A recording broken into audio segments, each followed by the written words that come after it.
श्रीगुरुभ्यो नमः। हरिः ओम्। आपातमौलिपर्यन्तं गुरूणाम् आकृतिं स्मरेत् तेन विघ्नाः प्रणश्यन्ति सिद्ध्यन्ति च मनोरथाः।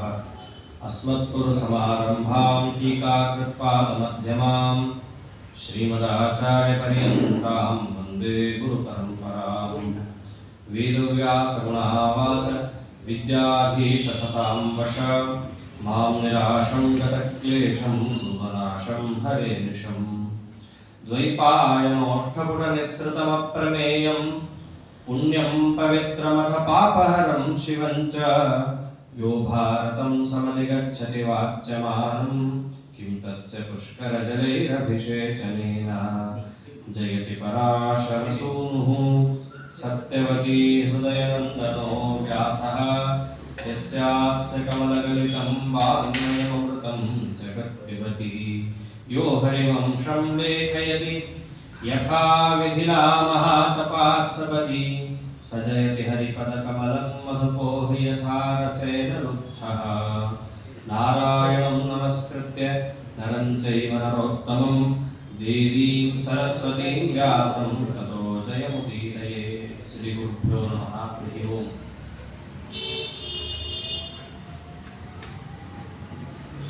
ನಿತ್ಯದಲ್ಲಿಯೂ ದೊಡ್ಡವರನ್ನು ಸ್ಮರಣೆ ಮಾಡೋದರಿಂದ, ವಿಶೇಷತಃ ಅಪರೋಕ್ಷ ಜ್ಞಾನಿಗಳ ಸ್ಮರಣೆ ಮಾಡೋದರಿಂದ ಆಗುವ ಫಲ, ಅವರಲ್ಲಿ ಏನು ಅನಿಷ್ಟ ಪುಣ್ಯ ಎಂಬುದಿರುತ್ತೋ ಅದು ಸ್ಮರಣೆ ಮಾಡುವ ಭಕ್ತರಿಗೆ ಪ್ರಾಪ್ತವಾಗುತ್ತೆ. ಅದರಂತೆ ಅನಿಷ್ಟ ಪುಣ್ಯ ಅನ್ಬೇಕು, ಇಲ್ಲ ಗರಿಷ್ಠ ಪುಣ್ಯ. ಅನಿಷ್ಟ ಪುಣ್ಯ ಅಂತಂದರೆ ಯಾವ ಸಾಧಕರಿಗೆ ಅಪರೋಕ್ಷ ಜ್ಞಾನ ಆದ ಮೇಲೆ ಅವರಿಗೆ ತದಧಿಕಮ ಉತ್ತರ ಪೂರ್ವಾಗಯೋ ನಶ್ಲೇಷ ವಿನಾಶವು ಅನ್ನೋ ಸೂತ್ರದಲ್ಲಿ ಹೇಳಿದಂತೆ ನಾನಾ ಬಗೆಯಾದಂತಹ ಸುಖ ಭೋಗಕ್ಕೆ ಸಾಧನವಾದ ಪುಣ್ಯಗಳು ಅವರಲ್ಲಿ ಇರುತ್ತೆ. ಆ ಪುಣ್ಯಗಳನ್ನು ಅವರು ಮೋಕ್ಷಕ್ಕಾಗಿ ಬಳಸುವ ಅವಶ್ಯಕತೆ ಇಲ್ಲ. ಆದರೆ ಆ ಪುಣ್ಯ ತಮ್ಮಲ್ಲಿದ್ದಾಗ ಅವರಿಗೆ ಮೋಕ್ಷದಲ್ಲಿ ಪ್ರವೇಶ ಇಲ್ಲ. ಆ ಪುಣ್ಯವನ್ನು ಅವರು ಖರ್ಚು ಮಾಡ್ಕೋಬೇಕು. ಅವಾಗ ಅವರು ಯಾವ ರೀತಿಯಲ್ಲಿ ಅನುಸರಿಸ್ತಾರೆ ಅಂತಂದ್ರೆ, ತಮ್ಮನ್ನ ಸೇವೆ ಮಾಡಿದವರಿಗೆ, ತಮ್ಮನ್ನ ಸ್ಮರಣೆ ಮಾಡಿದವರಿಗೆ, ತಮ್ಮ ಸ್ತೋತ್ರವನ್ನು ಮಾಡಿದವರಿಗೆ ಆ ಅನಿಷ್ಟ ಅಂದ್ರೆ ಕೆಟ್ಟದ್ದು ಅಂತ ಅರ್ಥ ಅಲ್ಲ, ಮೋಕ್ಷಕ್ಕೆ ಉಪಯೋಗಿ ಅಲ್ಲದ, ಪ್ರಸ್ತುತ ಮೋಕ್ಷಕ್ಕೆ ಒಂದು ರೀತಿ ಪ್ರತಿಬಂಧಕನೇ. ಅದಿದ್ರೆ ಮೋಕ್ಷಕ್ಕೆ ಪ್ರವೇಶ ಇಲ್ಲ. ಇನ್ನೊಂದು ರೀತಿಯಾದ ಪುಣ್ಯ ಕಾರ್ಯಗಳಿವೆ, ನಿತ್ಯ ಕರ್ಮಗಳು. ಭಗವತ್ ಪ್ರೀತ್ಯರ್ಥವಾಗಿ ತಾವೇನು ಕರ್ಮಾನುಷ್ಠಾನ ಮಾಡುತ್ತಾರೋ ಅದು ಮೋಕ್ಷದಲ್ಲಿ ಆನಂದಾತಿಶಯಕ್ಕೆ ಕಾರಣವಾಗುತ್ತೆ. ಅಂದರೆ ಎರಡು ರೀತಿ. ಸಂಸಾರದಲ್ಲೇ ಪುತ್ರನನ್ನ ಹೊಂದಿ ಸುಖ ಪಡುವುದಕ್ಕೂ ಕೂಡ ಒಂದು ಪುಣ್ಯ ಬೇಕು. ಮೋಕ್ಷದಲ್ಲಿ ಆನಂದಾತಿಶಯಕ್ಕೂ ಒಂದು ಪುಣ್ಯ ಬೇಕು. ಈ ಸಾಂಸಾರಿಕ ಸುಖ ಭೋಗಕ್ಕೆ ಕಾರಣೀಭೂತವಾದ ಪುಣ್ಯ ಅನಿಷ್ಟ ಪುಣ್ಯ. ಇದನ್ನ ಬಿಟ್ಟೇ ಹೋಗಬೇಕು. ಅವರು ಅದನ್ನ ಕಳ್ಕೋಬೇಕಲ್ಲ. ಹೇಗೆ ಬಟ್ಟೆಯನ್ನ ಕಳಚಿಕೊಂಡಂತೆ ಯಾರ್ಯಾರು ಕೇಳ್ತಾರೋ ಅವರಿಗೆ ಅದನ್ನ ಕೊಟ್ಟು ಕೊಟ್ಟು ತಾವು ಪುಣ್ಯವನ್ನ ಖರ್ಚು ಮಾಡಿಕೊಂಡು ಹೋಗ್ತಾರೆ. ಹೇಗೆ ಪ್ರಾರಬ್ಧ ಕರ್ಮವನ್ನ ಭೋಗಿಸಿ ಸವಿಯಬೇಕು, ಅನಿಷ್ಟ ಪುಣ್ಯವನ್ನ ಮತ್ತೊಬ್ಬರಿಗೆ ಕೊಟ್ಟು ಇಲ್ಲ ಅದನ್ನ ತಾವೇ ಅನುಭವಿಸಿ ಸವಿಸಬೇಕು. ಪುತ್ರನ ಸುಖವನ್ನ ತಾವೇ ಅನುಭವಿಸೋದು ಉತ್ತಮನೋ, ಯಾರು ಕೇಳಿದ್ರೆ ಅದನ್ನ ನೀ ಕೊಟ್ಟು ಮತ್ತೊಂದು ಪುತ್ರನಾಗಿ ನಾ ಯಾಕೆ ಹುಡ್ಲಿ ಅಂತ ಹೋಗೋದು ಉತ್ತಮನೋ. ಅದಕ್ಕೋಸ್ಕರ ಅವ್ರು ಏನ್ ಮಾಡ್ತಾರೆ, ತಮ್ಮನ್ನು ಯಾರು ಸ್ಮರಣೆ ಮಾಡ್ತಾರೋ, ಆ ವರವನ್ನ ಯಾರು ಬೇಡ್ತಾರೋ ಅವರಿಗೆ ಆ ಪುಣ್ಯವನ್ನ ಕೊಟ್ಟು ಆ ಪುಣ್ಯವನ್ನು ಅವರು ಕಳ್ಕೊಂಡು ಆಯ್ತು, ಇನ್ನು ನಾನೇನು ಮಗನಾಗಿ ಹುಟ್ಟಿ ಅಥವಾ ಬೇರೆ ಮಗನಿಂದ ಸುಖವನ್ನು ಪಡೋ ಅವಶ್ಯಕತೆ ಇಲ್ಲ ಸ್ವಾಮಿ, ಈ ಪುಣ್ಯ ಮುಗಿದಿದೆ, ನಾನು ಮೋಕ್ಷಕ್ಕೆ ಹತ್ತಿರನಾಗ್ತೇನೆ ಅಂತ ಅವ್ರು ಕೇಳ್ಕೊತಾನೆ. ಇದು ಅನಿಷ್ಟ ಪುಣ್ಯ. ಅದಕ್ಕೆ ದೊಡ್ಡ ದೊಡ್ಡವರು ಸ್ಮರಣೆಯನ್ನು ಮಾಡೋದು, ಸುಮ್ಮನೆ ಪ್ರಾತಸ್ಮರಣೀಯರು ಅಂತ ಹಾಕೊಳ್ಳೋದಲ್ಲ. ಅಂತಹ ಅಪರೋಕ್ಷ ಜ್ಞಾನಿಗಳಾಗಿರ್ತಾರೆ. ಅವರ ಸ್ಮರಣೆಯನ್ನು ನಾವು ಮಾಡೋದರಿಂದಾಗಿ ಅವರ ಪುಣ್ಯ ನಮಗೆ ಒದಗಿ ನಮ್ಮ ಸಾಧನ ಸಂಪತ್ತುಗಳು ಪ್ರಾಪ್ತವಾಗುತ್ತೆ ಅನ್ನೋದಲ್ಲಿರುವ ಆಂತರ್ಯ. ಅದರಂತೆ ದೊಡ್ಡ ದೊಡ್ಡ ರಾಜಾಧಿರಾಜರು, ಆದರ್ಶಿಗಳು, ಬ್ರಹ್ಮನ ಅಪರೋಕ್ಷವನ್ನು ಪಡೆದಂತಹ ಮಹಾನುಭಾವರು, ಅವರ ಹೆಸರನ್ನ ಬೆಳಗಾಗಿದ್ದು ಹೇಳಬೇಕು. ಅದಕ್ಕೆ ನಮ್ಮ ಹಿಂದಿನವರು ಮಾಡಿಕೊಟ್ಟಿದ್ದು ಮಂದಾರ ಮಧುಪರಿ ಸಗರೋ ರಾಜ ಪೃಥುರ್ ಹೈಹಯ ಇತ್ಯಾದಿ ದೊಡ್ಡ ದೊಡ್ಡ ರಾಜಾದಿರಾಜರ ಹೆಸರನ್ನ ಸ್ಮರಣೆ ಮಾಡೋದ್ರಿಂದಲೇ ಆ ಪುಣ್ಯ ನಮಗೆ ಪ್ರಾಪ್ತವಾಗುತ್ತೆ ಅನ್ನೋ ದೃಷ್ಟಿಯಿಂದಾಗಿ ಸಂಕ್ಷೇಪವಾಗಿ ನಾವು ಬೆಳಗ್ಗೆ ಮಾಡೋದನ್ನೇ ಜಿಜ್ಞಾಸವಾದವನು ವಿಶೇಷ ಪ್ರಶ್ನೆಯನ್ನು ಮಾಡಿದಾಗ ಯಾರ ರಾಜಾದಿರಾಜರು, ಎಲ್ಲಿಂದ ಬಂದರು, ಅವರ ಪೂರ್ವಜರು ಹೇಗಿದ್ದರು, ಅವರ ಸಾಧನೆ ಏನು ಇತ್ಯಾದಿ ಪ್ರಶ್ನೆಗಳು ಬಂದಾಗ ಜನಮೇಜಯನ ಮೂಲಕವಾಗಿ ಜಗತ್ತಿಗೆ ಉತ್ತರಿಸಿದ ಮಹಾನುಭಾವರು ವೈಶಂಪಾಯನರು. ಅದರಂತೆ ಸೂರ್ಯವಂಶದ ಚರಿತ್ರೆಯನ್ನು ತಿಳಿಸಿ ಸೋಮವಂಶದ ಚಂದ್ರವಂಶದ ಚರಿತ್ರೆಯನ್ನ ಆರಂಭ ಮಾಡ್ತಾ ಇದ್ದಾರೆ. ಪಿತಾ ಸೋಮಸ್ಯ ವೈರಾಜನ್ ಜಜ್ಞೇತ್ರ ಭಗವಾನ್ ಋಷಿ ಬ್ರಹ್ಮಣೋ ಮಾನಸಾತ್ ಪೂರ್ವಂ ಪ್ರಜಾ ಸರ್ಗಂ ವಿಧಿತ್ಸತಃ. ಬ್ರಹ್ಮದೇವರ ಮಾನಸ ಪುತ್ರರು ಅತ್ರಿ ಋಷಿಗಳು. ಆ ಅತ್ರಿ ಋಷಿಗಳು ತಪಸ್ಸನ್ನ ಆಚರಣೆಯನ್ನು ಮಾಡಿದಾಗ 3,000 ವರ್ಷ ಮೌನವ್ರತದಲ್ಲಿ ಅತ್ರಿ ಋಷಿಗಳು ತಪಸ್ಸನ್ನ ಮಾಡಿದರೆ ಸಂಕಲ್ಪ ಇದ್ದದ್ದು ಪರಮಾತ್ಮ ಪುತ್ರನಾಗಿ ಬರಲಿ. ಭಾಗವತದಲ್ಲಿ ಇದೇ ವಿಷಯ ಬಂದಿದೆ. ಉದಯ ಕರ್ಮವಾಸನಾಹ ಅನ್ನುವ ಅಂಶದ ನಿರೂಪಣಾ ಪ್ರಸಂಗದಲ್ಲಿ ಪರಮಾತ್ಮ ವರವನ್ನು ಕೊಡೋದು ಅವರ ವಾಸನಾಗೆ ಅನುಕೂಲವಾಗಿ. ವಾಸನ ಅಂದರೆ ಸಂಕಲ್ಪ. ಮನಸ್ಸಿನಲ್ಲಿ ಯಾವ ರೀತಿಯಾದ ಸಂಕಲ್ಪವನ್ನು ಅವರು ಮಾಡಿ ಕಾರ್ಯ ಪ್ರಾರಂಭವನ್ನು ಮಾಡಿರ್ತಾರೋ ಅದಕ್ಕನುಗುಣವಾಗಿ ವರವನ್ನು ಕೊಡ್ತಾನೆ ಶ್ರೀಹರಿ. ಅತ್ರಿ ಋಷಿಗಳ ಸಂಕಲ್ಪ ಪರಮಾತ್ಮ ಪುತ್ರನಾಗಿ ಬರಲಿ. ಅದರಂತೆ ಅವರಿಗೆ 3 ಜನ ಮಕ್ಕಳಾಗಿ ಬಂದದ್ದು. ಅದೇ ಆತ್ಮೇಶ ಬ್ರಹ್ಮ ಸಂಭವಾನ್ ದತ್ತಂ ದುರ್ವಾಸಸಂ ಸೋಮಂ ಆತ್ಮೇಶ ಬ್ರಹ್ಮ ಸಂಭವ. 3 ಜನ ಮಕ್ಕಳಾಗಿ ಬರ್ತಾರೆ. ಕೇಳುತ್ತಾರೆ 3 ಜನ ಯಾಕೆ? ನಾ ಕೇಳಿದ್ದು ಪರಮಾತ್ಮ ಬರಲಿ. ನಿನ್ನ ಮನಸ್ಸಲ್ಲಿ ಏನಿದೆ ಸಂಕಲ್ಪ ಮಾಡಬೇಕಾದ್ರೆ ಪುರೋಹಿತರು ಹೇಳ್ಕೊಟ್ಟಿದ್ದಷ್ಟೇ ಸಂಕಲ್ಪ ಮಾಡೇ ಇರ್ತೀವಿ. ಆದರೆ ಅದರ ಹಿನ್ನೆಲೆಯಲ್ಲಿ ಬೇರೇನೋ ಇರುತ್ತೆ. ಅದು ಪುರೋಹಿತರಿಗೂ ಗೊತ್ತಿರಲ್ಲ. ಅದು ನಿನ್ನ ಮನಸ್ಸಿನಲ್ಲಿ ಹುದುಗಿ ಹೋಗಿರೋದನ್ನ ತಿಳ್ಕೊಳ್ಳೋದಕ್ಕೆ ಸಮರ್ಥ ನಿನ್ನೊಳಗೆ ಯಾರಿದ್ದಾನೋ ಅವನಿಗೆ ಮಾತ್ರ ಗೊತ್ತಾಗುತ್ತೆ. ಸತ್ಯನಾರಾಯಣ ಪೂಜೆ ಅಂತ ಮಾಡ್ತಾರೆ. ಜ್ಞಾನಭಕ್ತಿ ವೈರಾಗ್ಯ ಸಿದ್ಧಾರ್ಥ ಮತ್ತು ಪುರೋಹಿತರು ಹೇಳ್ತಾರೆ, ಇವನು ಹೇಳ್ತಾನೆ. ಒಳಗೇನೋ ಬೇರೆನೇ ಇರುತ್ತೆ. ಅದು ಅವ್ರಿಗೆ ಗೊತ್ತು. ಆ ವಾಸನಾಗಿ ತಕ್ಕಂತೆ ಫಲ ಕೊಡೋನು ಪರಮಾತ್ಮ. ಹಾಗೆ ಅತ್ರಿಗಳ ಮನಸ್ಸಿನಲ್ಲಿ ಇದ್ದದ್ದೇನು ಸಪರಿವಾರನಾದ ಪರಮಾತ್ಮ ಪುತ್ರನಾಗಿ ಬರಲಿ. ಅವನ ಪರಿವಾರ ಅಂತಂದ್ರೆ ಯಾರು? ಬ್ರಹ್ಮದೇವರು, ಮೊಮ್ಮಗ ರುದ್ರದೇವರು, 3 ಜನರು ಪರಿವಾರರಾಗಿ ಬರಬೇಕು. ಅಲ್ಲಿ ಬ್ರಹ್ಮದೇವರಿಗೆ ಅವತಾರ ಇಲ್ಲ. ಅದಕ್ಕೇನು ಮಾಡ್ತಾರೆ? ವಿಶೇಷವಾಗಿ ಚಂದ್ರನಲ್ಲಿ ತಮ್ಮ ಆವೇಶವನ್ನು ಇಟ್ಟು ಮಗನನ್ನಾಗಿ ಕಳಿಸ್ತಾರೆ. ಇನ್ನೊಬ್ಬ ಸಾಕ್ಷಾತ್ ದತ್ತಾತ್ರೇಯನಾಗಿ ಶ್ರೀಹರಿಯೇ ಅವತಾರ ಮಾಡಿದ್ದು. ಅವನಿಗೆ 1 ತಲೆ 2 ಕೈ 3 ತಲೆ 4 ನಾಯಿ ಇರೋ ಚಿತ್ರ ಎಲ್ಲ ಅಪ್ರಾಮಾಣಿಕ. ಆದ್ದರಿಂದ ಆಚಾರ್ಯರು ತಂತ್ರಸಾರ ಸಂಗ್ರಹದಲ್ಲಿ ದತ್ತಾತ್ರೇಯನ ಚರಿತ್ರೆಯನ್ನು ದತ್ತಾತ್ರೇಯನ ಧ್ಯಾನ ಶ್ಲೋಕದಲ್ಲಿ ವಿಶೇಷವಾಗಿ ತಿಳಿಸಿಕೊಟ್ಟಿದ್ದಾರೆ. ಅಭಯವನ್ನು 1 ಕೈಯಲ್ಲಿ, ಇನ್ನೊಂದು ಕೈಯನ್ನು ತನ್ನ ತೊಡೆಯ ಮೇಲೆ ಇಟ್ಟುಕೊಂಡು 2 ಕೈ 1 ಮುಖ ಸೂರ್ಯಕಿರಣ. ಇಂತಹ ಭಗವತ್ ರೂಪ ದತ್ತಾತ್ರೇಯ ರೂಪ. ತರ್ಕಶಾಸ್ತ್ರವನ್ನ ಜಗತ್ತಿನಲ್ಲಿ ಪ್ರಥಿತವನ್ನಾಗಿ ಮಾಡಿದ ಭಗವತ್ ರೂಪ ದತ್ತಾತ್ರೇಯ ರೂಪ. ತರ್ಕತಾಂಡವದ ಅಸರಾಜರು ನಿರ್ಮಾಣ ಮಾಡಿದ ಗ್ರಂಥ.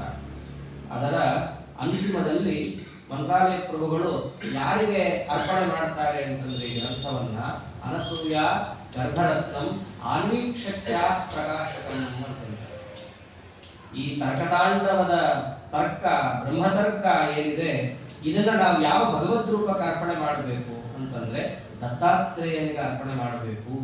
ಅನಸೂಯ ಗರ್ಭರತ್ನನಾದಂತಹ ಆನ್ವೀಕ್ಷಕಿಯಿಂದ ತರ್ಕಶಾಸ್ತ್ರ, ಅದಕ್ಕೆ ಪ್ರಕಾಶಕನಾದಂತಹ ದತ್ತಾತ್ರೇಯನಿಗೆ ಈ ಗ್ರಂಥ ಓದು ಸಮರ್ಪಿತವಾಗಿದೆ ಅಂತ ಮಂತ್ರಾಲಯ ಪ್ರಭುಗಳಂತಾರೆ. ದತ್ತಾತ್ರೇಯನ ಸ್ತೋತ್ರ ನಮ್ಮಲ್ಲಿ ಎಲ್ಲಿದೆ? ರಾಯ ಮಾಡಿದ್ದು ತರ್ಕತಾಂಡವದಲ್ಲಿದೆ. ಹೀಗೆ ಆ ದತ್ತಾತ್ರೇಯನಾಗಿ ಶ್ರೀಹರಿ ಅವತಾರಗೊಂಡದ್ದು. ಇನ್ನೊಂದು ದುರ್ವಾಸರಾಗಿ ಸಾಕ್ಷಾತ್ ಮಹರುದ್ರ ದೇವರು ಬಂದರೆ ಚಂದ್ರನಲ್ಲಿ ವಿಶೇಷವಾಗಿ ಬ್ರಹ್ಮದೇವರ ಆವೇಶ ಇದ್ದದ್ದರಿಂದ ಮಹಾಪ್ರತಾಪಶಾಲಿಯಾದದ್ದು. ಸ್ವಯಂ ಚಂದ್ರ ಜೀವನೇ ಪ್ರಭಾವಿ, ಅವನಲ್ಲಿ ಬ್ರಹ್ಮದೇವರ ಆವೇಶ. ಹಾಗೆ ಪ್ರಹ್ಲಾದರಾಜರಲ್ಲಿ ವಾಯುದೇವರ ಆವೇಶ ಇದ್ದಾಗ ಅತ್ಯಂತ ಹರಿಭಕ್ತರಾಗಿ ಆ ಲೋಕೋತ್ತರ ಕಾರ್ಯಗಳನ್ನು ಕೈಗೊಂಡ್ರು. ಹಾಗೆ ಜೀವೋತ್ತಮರಾದ ಬ್ರಹ್ಮದೇವರ ವಿಶೇಷ ಆವೇಶದಿಂದ ಚಂದ್ರನಲ್ಲಿ ಮೊದಲೇ ಇದ್ದ ಪ್ರಭಾವ ಮತ್ತಷ್ಟು ಪ್ರಕಾಶಿತಗೊಂಡು ರಾಜಸೂಯಾಗವನ್ನು ಕೈಗೊಳ್ಳುತ್ತಾರೆ. ರಾಜಸೂಯಾಗದಲ್ಲಿ 4 ಹೋತೃ, ಅಧ್ವರ್ಯು, ಉದ್ಗಾತೃ, ಅದರಂತೆ ಬ್ರಹ್ಮ ಅಂತ. ಅದರಲ್ಲಿ ಹೋತೃ ಸ್ಥಾನದಲ್ಲಿ ಸಾಕ್ಷಾತ್ ಅತ್ರಿ ಋಷಿಗಳೇ ಕೂತ್ಕೊಳ್ತಾರೆ. ಉದ್ಗಾತ್ರ ಸ್ಥಾನದಲ್ಲಿ ಅಂಗೀರಸರು, ಅಧ್ವರ್ಯುಗಳಾಗಿ ಭೃಗು ಋಷಿಗಳು, ವಸಿಷ್ಠರೇ ಬ್ರಹ್ಮಸ್ಥಾನ. ಬ್ರಹ್ಮಸ್ಥಾನ ಅಂತಂದ್ರೆ ಹೋಮದಲ್ಲಿ ನೀವು ಗಮನಿಸ್ಬೋದು, ಪಕ್ಕದಲ್ಲಿ ಬಲಗಡೆ ಒಂದು ಕಾಯನ್ನು ಇಟ್ಟು ಅದರ ಮೇಲೆ ಒಂದು ಕೂರ್ಚವನ್ನಿಟ್ಟು ಬ್ರಹ್ಮಣೇ ವರಂ ದದಾಮಿ ಅಥವಾ ಬ್ರಹ್ಮನ್ ಬ್ರಹ್ಮಾಸಿ ನಮಸ್ತೆ ಅಂತ ಹೇಳಿ ಮೊದಲು ಅವರನ್ನು ಕೂಡಿಸೋದು ಸರಿಯಾಗಿ ನಡೀತಾ ಇದೆಯೋ ಇಲ್ವೋ ಅಂತ ವೀಕ್ಷಣೆ ಮಾಡಕ್ಕೆ ಆ ಸ್ಥಾನ. ಅಂತಹ ಬ್ರಾಹ್ಮಣರಿದ್ರು ಅಂದ್ರೆ ಅವರನ್ನೇ ಕೂಡಿಸ್ಬೇಕು. ಈಗ ಯಾವುದು ಪುರೋಹಿತರಿಗೂ ಗೊತ್ತಿಲ್ಲ, ಮಾಡೋರಿಗೂ ಗೊತ್ತಿಲ್ಲ, ಒಂದು ತೆಂಗಿನಕಾಯಿ ಇಡೋದು ಪದ್ಧತಿಯಾಗಿ ಹೋಗಿದೆ. ಆದ್ದರಿಂದ ಪರೀಕ್ಷಕ ಸರಿಯಾಗಿ ನಡೀತಾ ಇದೆಯೋ ಇಲ್ವೋ ಹೋಮ ಅನ್ನೋದನ್ನ, ಆ ಕರ್ಮವನ್ನ ಸರಿಯಾಗಿ ಅರಿತಂತಹ ಬ್ರಾಹ್ಮಣ ಅಲ್ಲಿ ಕೂಡಬೇಕು ಇರೋದು. ಅವರು ಬ್ರಹ್ಮಸ್ಥಾನ. ಅಂತಹ ಬ್ರಹ್ಮಸ್ಥಾನದಲ್ಲಿ ಕೂತವರು ಸಾಕ್ಷಾತ್ ವಸಿಷ್ಠರು. ಇಂತಹ ಒಂದು ಯಜ್ಞಯಾಗವನ್ನು ನೋಡಲಿಕ್ಕೆ ಸದಸಸ್ಪತಿ ಸ್ಥಾನದಲ್ಲಿ ಯಾರು ಬಂದಿದ್ದಾರೆ ಅಂತಂದ್ರೆ ಸರಕಾದಿಗಳಿಂದ ಕೂಡಿಕೊಂಡು ಸಾಕ್ಷಾತ್ ಪರಮಾತ್ಮನೇ ಅಲ್ಲಿ ಬಂದು ಕೂತಿದ್ದಾರೆ. ಅಂತಹ ರಾಜಸೂಯ ಯಾಗವನ್ನು ಚಂದ್ರ ಮಾಡಿದ್ದು. ಆ ಚಂದ್ರ ಮಾಡಿದ್ದರಿಂದ ಅವರು ಮೊದಲೇನೇ ಮಹಾ ತೇಜಸ್ವಿ. ಬ್ರಹ್ಮದೇವರು ಒಳಗೆ ನಿಂತು ಯಾಗವನ್ನು ಮಾಡಿಸಿದ್ದು. ಪರಮಾತ್ಮ ಯಾಗದಲ್ಲಿ ಸಂಪೂರ್ಣವನ್ನ ಯಾಗವನ್ನು ಸ್ವೀಕಾರ ಮಾಡಿದ್ದು. ಎಷ್ಟು ಸನ್ನಿಧಾನ ಅಂದ್ರೆ ಸಮಸ್ತ ಪಿತೃದೇವತೆಗಳಿಗೂ ಅವನೇ ಅಧಿಪತಿ ಅಂತ ಆಗ್ತಾನೆ ಚಂದ್ರ. ಈಗಲೂ ಕೂಡ ನಾವು ಹೈಗ್ರೀವಾದ ರೂಪಗಳನ್ನು ಎಲ್ಲಿ ಚಿಂತನೆ ಮಾಡ್ತೀವಿ? ಒಂದೇ ತುರಂಗವದರಂ ಶಶಿಬಿಂಬ ಸಂಸ್ಥಂ. ಅಂತಹ ಭಗವಂತನ ವಿಶೇಷ ರೂಪಗಳಿಗೆ ತಾನು ಅಧಿಷ್ಠಾನ ಅಂತ ಪ್ರಸಿದ್ಧನಾಗುತ್ತಾನೆ ಚಂದ್ರ. ಅಂತಹ ಚಂದ್ರ ಯಾಗಾದಿಗಳನ್ನು ಮಾಡಿ ಬ್ರಹ್ಮದೇವರ ಆವೇಶ ಎಲ್ಲಿ ತನಕ ಇತ್ತೋ ಅಲ್ಲಿ ತನಕ ತಡ್ಕೊಂಡ. ಆದರೆ ಪುಣ್ಯ ಯಾವಾಗ ಹೆಚ್ಚಾಯಿತೋ, ಬ್ರಹ್ಮದೇವರ ಆವೇಶ ಯಾವಾಗ ಕಡಿಮೆ ಆಯಿತೋ, ಆ ಪುಣ್ಯ ಹೆಚ್ಚಾದಾಗ ತಲೆ ಎಲ್ಲರೂ ತಿರುಗುತ್ತೆ. ಅದರಂತೆ ಇವರಿಗೂ ಕೂಡ ಸ್ವಲ್ಪ ಐಶ್ವರ್ಯಾದಿ ಮದಗಳು ಒದಗಿ ಬಂದು ತಾರಾದೇವಿ ಬೃಹಸ್ಪತ್ಯಾಚಾರ್ಯನ ಮಡಿದಿಯನ್ನೇ ತಾನು ದರ್ಶನ ಮಾಡುವ ಪ್ರಸಂಗ ಬರುತ್ತೆ. ಕರ್ಕೊಂಡು ಹೋಗೇ ಬಿಡ್ತಾನೆ, ಕಳಿಸೋದೇ ಇಲ್ಲ. ಎಲ್ಲಾ ದೇವತೆಗಳು ಹೇಳ್ತಾರೆ, ಚಂದ್ರ ನೀ ಮಾಡ್ತಾ ಇರೋದು ತಪ್ಪು, ಹಂಗೆಲ್ಲ ಮಾಡಬಾರ್ದು, ಗುರುಗಳು ಗುರುಪತ್ನಿ ಅವರನ್ನು ಹಾಗೆಲ್ಲ ಮಾಡಬಾರ್ದು ಅಂತಂದ್ರೆ ಕೇಳೋದು ಯಾರು ನನ್ನ ಅಂತ. ಆ ದುಡ್ಡಿನ ಮದ ಒಂದ್ಸರ್ತಿ ಏರ್ತು ಅಂತಂದ್ರೆ ಮೊದಲಿಗೆ ತನ್ನ ತಲೆಗೆ ಬರೋದೇ ಯಾರು ನನ್ನ ಕೇಳೋರು, ಇದು ನನ್ ಯಾರು ಕೇಳ್ತಾರೆ, ನಾನು ಆಡಿದ್ದೇ ಆಟ, ನನ್ನನ್ನು ಯಾರು ಪ್ರಶ್ನೆ ಮಾಡೋಕ್ಕಾಗಲ್ಲ, ಪ್ರಶ್ನಾತೀತ ವ್ಯಕ್ತಿ ನಾನು ಅನ್ನೋದು ತಲೆಗೆ ಅವನಿಗೆ ಬರುತ್ತೆ. ಅದರಂತೆ ಎಲ್ಲಾ ದೇವತೆಗಳು ಹೇಳಿದ್ರು ಕೇಳಲಿಲ್ಲ. ಕಳಿಸು ತಾರಾದೇವಿಯನ್ನು ಹಾಗೆ ಇಟ್ಕೋಬಾರದು ಅಂತ ಹೇಳಿದ್ರು ಕೇಳಲಿಲ್ಲ. ಆಗ ಬೃಹಸ್ಪತ್ಯಾಚಾರ್ಯರಿಗೆ ಕೋಪ ಬರುತ್ತೆ. ಬೃಹಸ್ಪತ್ಯಾಚಾರ್ಯರು ಅಂಗೀರಸರ ಮಕ್ಕಳು, ಶಿಷ್ಯರು. ರುದ್ರದೇವರು ಕೂಡ ಅಂಗೀರಸರ ಹತ್ರ ಏನೋ ಓದ್ದನ್ನು ನಾಟಕ ಮಾಡಿದ್ದ. ನನ್ನ ಗುರುಪುತ್ರನಿಗೆ ಹೀಗಾಯ್ತಾ ಅಂತ ಹೇಳಿ ಬೃಹಸ್ಪತ್ಯಾಚಾರ್ಯರ ಪಕ್ಷವನ್ನು ಸಾಕ್ಷಾತ್ ಪರಮೇಶ್ವರನೇ ನೇಮಕ ಮಾಡ್ತಾ ಇದ್ದಾರೆ. ಬೃಹಸ್ಪತ್ಯಾಚಾರ್ಯ ನ್ಯಾಯವನ್ನು ನಾವು ಒದಗಿಸಿಕೊಡ್ತೇನೆ ಅಂತ ಹೇಳಿ ರುದ್ರದೇವರು ಆಡುವ ಪಿನಾಕವನ್ನು ಹಿಡ್ಕೊಂಡು ಯುದ್ಧಕ್ಕೆ ಬಂದು ನಿಂತರೆ ಯಾರು ನಿಂತ್ಕೋತಾರೋ ಅವ್ರ ಎದುರಿಗೆ, ಮಹರುದ್ರದೇವರ ಎದುರಿಗೆ ಒಬ್ಬರೇ ಅಂದ್ರಿ ಮಹಾಕಾಲ ಅಂತ ಅವರಿಗೆ ಹೆಸರು ಇರುವುದು. ಅಂತಹ ಮಹರುದ್ರದೇವರೇ ಧನುಷ್ಪಾಣಿಗಾಗಿ ಬಂದು ನಿಂತರೆ ಯಾರು ಅವ್ರ ಎದುರಿಗೆ ನಿಲ್ತಾರೆ? ಎಲ್ಲಾ ದೈತ್ಯರನ್ನು ಕೂಡ ಆ ದೈತ್ಯ ಚಂದ್ರ ಹೋಗಿ ದೈತ್ಯರ ಪಕ್ಷ ಹಿಡಿತಾರೆ. ಇನ್ನೊಂದು ವಿಶೇಷ, ಬೃಹಸ್ಪತ್ಯಾಚಾರ್ಯರು ದೇವಗುರುಗಳು, ಶುಕ್ರಾಚಾರ್ಯರು ದೈತ್ಯ ಗುರುಗಳು.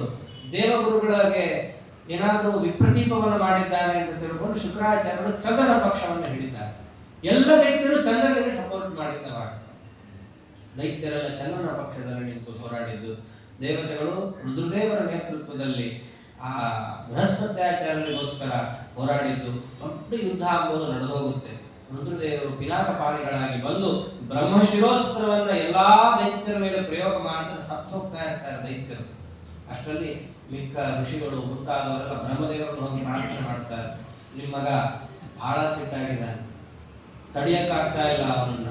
ಒಂದ್ಸರ್ತಿ ಬಂದು ತಡೆದಿದ್ರಿ, ನೆನಪು ಮಾಡ್ಕೊಳ್ರಿ. ಯಾವಾಗ ದಕ್ಷಾಧ್ವರ ಪ್ರಕರಣದಲ್ಲಿ ತಡೆದಿದ್ರಿ, ಇನ್ನೊಮ್ಮೆ ಬಂದು ತಾವು ತಡಿಬೇಕು, ನಿಮ್ಮ ಮಗನ ಅಸಾಧ್ಯ ಪ್ರತಾಪ ತೋರಿಸ್ತಾ ಇದ್ದಾನೆ ಅಂತಂದಾಗ ಹಾಗೆ ಅಂತ ಬ್ರಹ್ಮದೇವರು ಬಂದು ಯುದ್ಧವನ್ನು ನಿಲ್ಲಿಸಿ ಬೃಹಸ್ಪತ್ಯಾಚಾರ್ಯರಿಗೆ ಸಮಾಧಾನವನ್ನು ಹೇಳಿ ಚಂದ್ರನ ತಲೆಗೆ ಹೊಡೆದು ಎಲ್ಲಿದೆಯ ಬುದ್ಧಿ ಅಂತ ಹೇಳಿ ತಾರಾದೇವಿಯನ್ನು ಬಿಡಿಸಿ ಬೃಹಸ್ಪತ್ಯಾಚಾರ್ಯ ಕೊಡಿಸ್ತಾರೆ. ತಾರಾದೇವಿ ಗರ್ಭಿಣಿಯಾಗಿರ್ತಾರೆ. ಅವಾಗ ಬೃಹಸ್ಪತ್ಯಾಚಾರ್ಯರಂದು ನನ್ನ ಹೆಂಡತಿ ನೀನು ಈ ಗರ್ಭವನ್ನು ಬಿಟ್ಟು ನನ್ನ ಹತ್ರ ಬಾ ಅಂತಂತಾರೆ. ಹಾಗೆ ಆಗಲಿ ಅಂತ ಗರ್ಭವನ್ನು ಬಿಟ್ಟು ಬರ್ತಾಳೆ. ಒಂದು ಪೊದರಲ್ಲಿ ಆ ಕೂಸನ್ನು ಹಾಕಿ ಬಂದರೆ ಆ ಕೂಸು ಹೊಳಿತಾ ಇರುತ್ತೆ, ಜಜ್ಜಲ್ಯಮಾನವಾದ ಕೂಸು. ದೇವತೆಗಳಿಗೆ ಆಶ್ಚರ್ಯ ಆಗುತ್ತೆ, ಯಾರ ಮಗು ಇದು ಅಂತ. ಯಾಕಂದ್ರೆ ಇಬ್ರು ದೊಡ್ಡವರೇ, ಬೃಹಸ್ಪತ್ಯಾಚಾರ್ಯರು ದೊಡ್ಡ ತೇಜಸ್ವಿಗಳು, ಚಂದ್ರನೂ ದೊಡ್ಡ ತೇಜಸ್ವಿ, ಯಾರ ಮಗ ಇವನು ಅಂತ. ದೇವತೆಗಳೆಲ್ಲ ತಾರಾದೇವಿಯನ್ನು ಕೇಳಿದ್ರೆ ತಾರಾದೇವಿ ತಲೆ ತಗ್ಗಿಸಿ ಬಿಡ್ತಾಳೆ, ಹೇಳೋದೇ ಇಲ್ಲ. ಆ ಕೂಸು ಮಾತಾಡಕ್ಕೆ ಶುರುವಾಗುತ್ತೆ. ಯಾರು ಹೇಳು ಅಂತ ಹೇಳಿ, ಇಲ್ಲದಿದ್ರೆ ಶಾಪ ಕೊಡ್ತೀನಿ ನಿನಗೆ ಅಂತ ಹೇಳಿ ಆ ಕೂಸು ಮಾತಾಡಕ್ಕೆ ಶುರು ಮಾಡಿದಾಗ ಬ್ರಹ್ಮದೇವರು ಆ ಕೂಸದ ಬಾಯಿ ಮುಚ್ಚಿ ತಾರಾದೇವಿಯನ್ನೇ ಕೇಳ್ತಾರೆ, ನೀನೇ ಹೇಳಬೇಕು, ತಾಯಿಗಿರೋದು ಅಧಿಕಾರ ಯಾರ ಮಗು ಅಂತ ತಿಳಿಸಕ್ಕೆ. ನಮಗೆಲ್ಲ ಇದ್ದಕ್ಕೆ ಗೊತ್ತು, ಆದರೂ ನಾವು ನಿನ್ನಿಂದಲೇ ಕೇಳಬೇಕು ಅಂತ ಬ್ರಹ್ಮದೇವರು ಹೇಳಿದಾಗ ಆಗ ತಾರಾದೇವಿ ಅಂತಲಿಲ್ಲ, ಈ ಕೂಸು ಚಂದ್ರನಿಗೆ ಸೇರಬೇಕಾದದ್ದು ಅಂತಂದಾಗ ಆ ಕೂಸುಗೆ ಎಷ್ಟು ವಿವೇಕವಂತನಾಗಿ ಯಾರು ನೀನು ಹೇಳು ಅಂತ ತಾಯಿಯನ್ನೇ ಪ್ರಶ್ನೆ ಮಾಡಿದ್ದಕ್ಕೆ ಅವನಿಗೇನು ಹೆಸರಿಡ್ತಾರೆ, ಬುಧ ಅಂತಾನೆ ಹೆಸರಿಡ್ತಾರೆ, ಬುಧಗ್ರಹ ಅಂತ. ಚಂದ್ರ ಆ ಕೂಸನ್ನ ಸವರಿ ನನ್ನ ಮಗ ಇವನು ನಾನೇ ಇಟ್ಕೊಳ್ತೀನಿ ಅಂತ ಹೇಳಿ ಚಂದ್ರ ಆ ಕೂಸನ್ನು ತಗೊಂಡು ಹೋಗ್ತಾನೆ. ಹೀಗೆ ಚಂದ್ರ ವಂಶದ ಪ್ರಾರಂಭ ಅಂತ ಆಗುತ್ತೆ. ಮಾಂಶೋರ ಅತ್ರಿಪುತ್ರಸ್ಯ ಬುಧೋ ನಾಮ ಸುತೋಭವತ್. ಬುಧ ಅನ್ನೋನು ಅವನಿಗೆ ಮಗನಾಗಿ ಬರ್ತಾನೆ. ಅವನೇನೆ ಇಕ್ಷ್ವಾಕು ಪುತ್ರಿಯಾದ ಇಲಾ ಅನ್ನೋಳನ್ನು ವಿವಾಹಿತಗೊಂಡು ಪುರೂರ್ವ ಅನ್ನೋವನ್ನು ಪಡಿತಾರೆ. ಪುರೂರ್ವನನ್ನ ಪುರಾಣದಲ್ಲಿ ಐಲ ಅಂತ ಕೂಡ ಕರೆದಿದ್ದಾರೆ. ಉರ್ವಶಿ ದೇವಿಯಲ್ಲಿ ಆಸಕ್ತನಾಗಿ ಎಷ್ಟು 59 ವರ್ಷ ಅವಳು ಬರಬೇಕಾದ್ರೆ ಕರಾರ್ ಹಾಕಿ ಬಂದದ್ದು. ನೂರಾರು ಕರಾರಿದೆ. ಪ್ರಧಾನ ಅವಳು ಏನು ಹೇಳಿದ್ದು, ನಾನು ರಾಜನ್ ನಿನ್ನ ಮದುವೆ ಆಗಬೇಕು ಅಂತಂದ್ರೆ ನಿತ್ಯ ತುಪ್ಪ ಮಾತ್ರ ತಿನ್ನೋದು, ಅವಶ್ಯ ತಗೋ, ಮಹಾರಾಜ ಚಕ್ರವರ್ತಿ ಒಳ್ಳೆ ತುಪ್ಪ ತಗೋ, ತುಪ್ಪ ಮಾತ್ರ ತಿನ್ನು. ಆಮೇಲೆ ಇನ್ನೊಂದು, ನನಗೆ 2 ಟಗರಿದೆ, ಆ ಟಗರನ್ನು ನೀನು ಕಾಪಾಡಬೇಕು ಅಂತಂತಾಳೆ. ತಥಾಸ್ತು, ಇಡೀ ಲೋಕನೇ ಕಾಪಾಡೋದ್ರೆ ಟಗರು ಕಾಪಾಡೋದನ್ನು ನೋಡೋದು. ಒಪ್ಪಿಕೊಂಡ. 3ನೇ ಷರತ್ತನ್ನು ಹಾಕ್ತಾಳೆ, ನಾನು ಯಾವಾಗ ನಿನ್ನಲ್ಲಿ ರತಿಕ್ರೀಡೆಯನ್ನು ಮಾಡಲ್ಲ ಆ ಸಮಯದಲ್ಲಿ ನೀನು ನನಗೆ ನಗ್ನನಾಗಿ ಕಾಣಿಸ್ಕೋಬಾರದು ಅಂತ ಷರತ್ತು. ಅನೇಕ ಷರತ್ತುಗಳನ್ನು ಹಾಕ್ತಾಳೆ. ಈ ಅನೇಕ ಷರತ್ತಲ್ಲಿ ಯಾವುದಾದ್ರೂ ಒಂದನ್ನು ಮುರಿದು ನಾನು ಹೊರಟೋಗ್ತೇನೆ ಅಂತ ಅವಳು ಹೇಳ್ತಾಳೆ. ತಥಾಸ್ತು ಅಂತಂದ.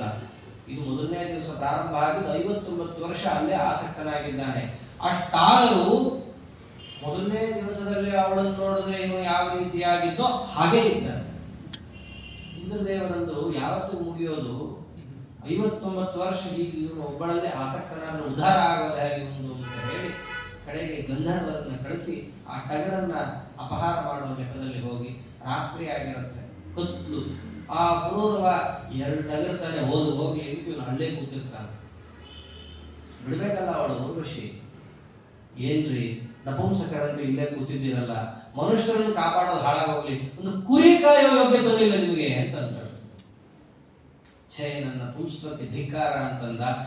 ಎದ್ದ, ಹಾಗೆ ಹೋದ, ಖಡ್ಗಪಾಣಿಯಾಗಿ ನಗ್ನನಾಗಿ ರಾತ್ರಿ ಹಾಗೆ ಹೋಗ್ತಿದ್ದಾನೆ. ರಾತ್ರಿ ಯಾರಿಗೂ ಕಾಣಿಸ್ತಾ ಇಲ್ಲ.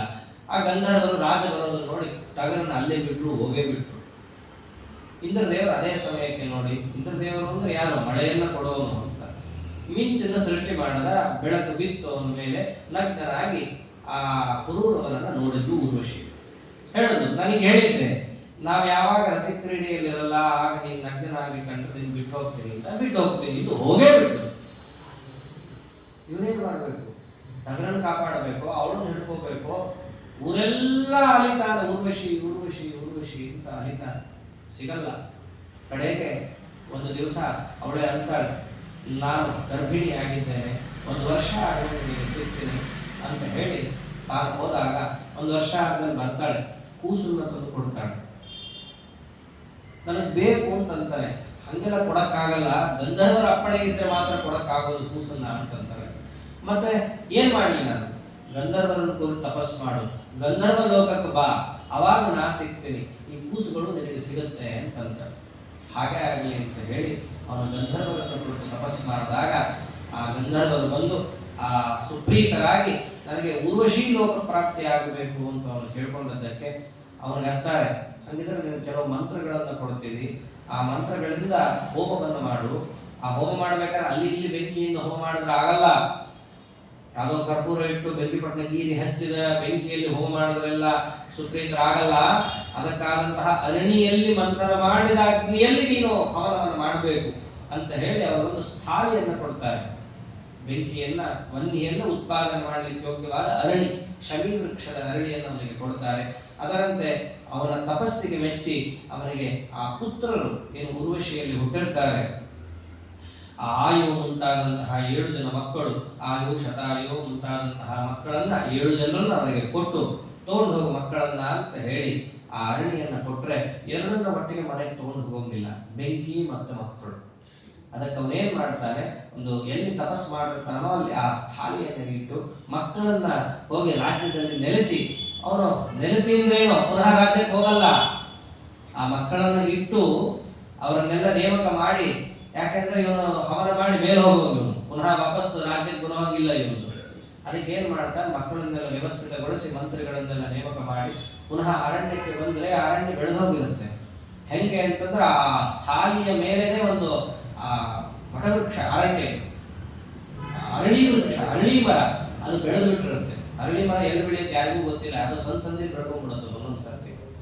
ಹೀಗೆ ಅರಳಿ ಮರ ಬೆಳೆದಿದ್ದು ನೋಡಿ ಎಲ್ಲಿ ಕಡಿಲಿ ಎಲ್ಲಿ ಮಥನ ಮಾಡಲಿ ಅಂತ ನೋಡಿದಾಗ ಮತ್ತೆ ಆ ಗಂಧರ್ವರೇ ಮತ್ತೆ ಹೇಳ್ತಾರೆ, ಏನಿಲ್ಲ ಆ ಕೆಳಗಿನ ಪಾತ್ರೆಯನ್ನಾಗಿ ಶಮಿ ವೃಕ್ಷದ ಮಾಡು, ಮೇಲೆ ಕಡಿಲಿಕ್ಕೆ ಒಂದು ಮಂಥನ ಮಾಡ್ಲಿಕ್ಕೆ ಬೇಕಲ್ಲ, ಅದು ಅರಳಿ ಮರದೇ ಇರಲಿ, ಅದರಿಂದ ಒಂದು ಅಗ್ನಿ ಬರುತ್ತೆ, ಅದರಲ್ಲಿ ಹವನ ಮಾಡುವುದು ಅಂತಾರೆ.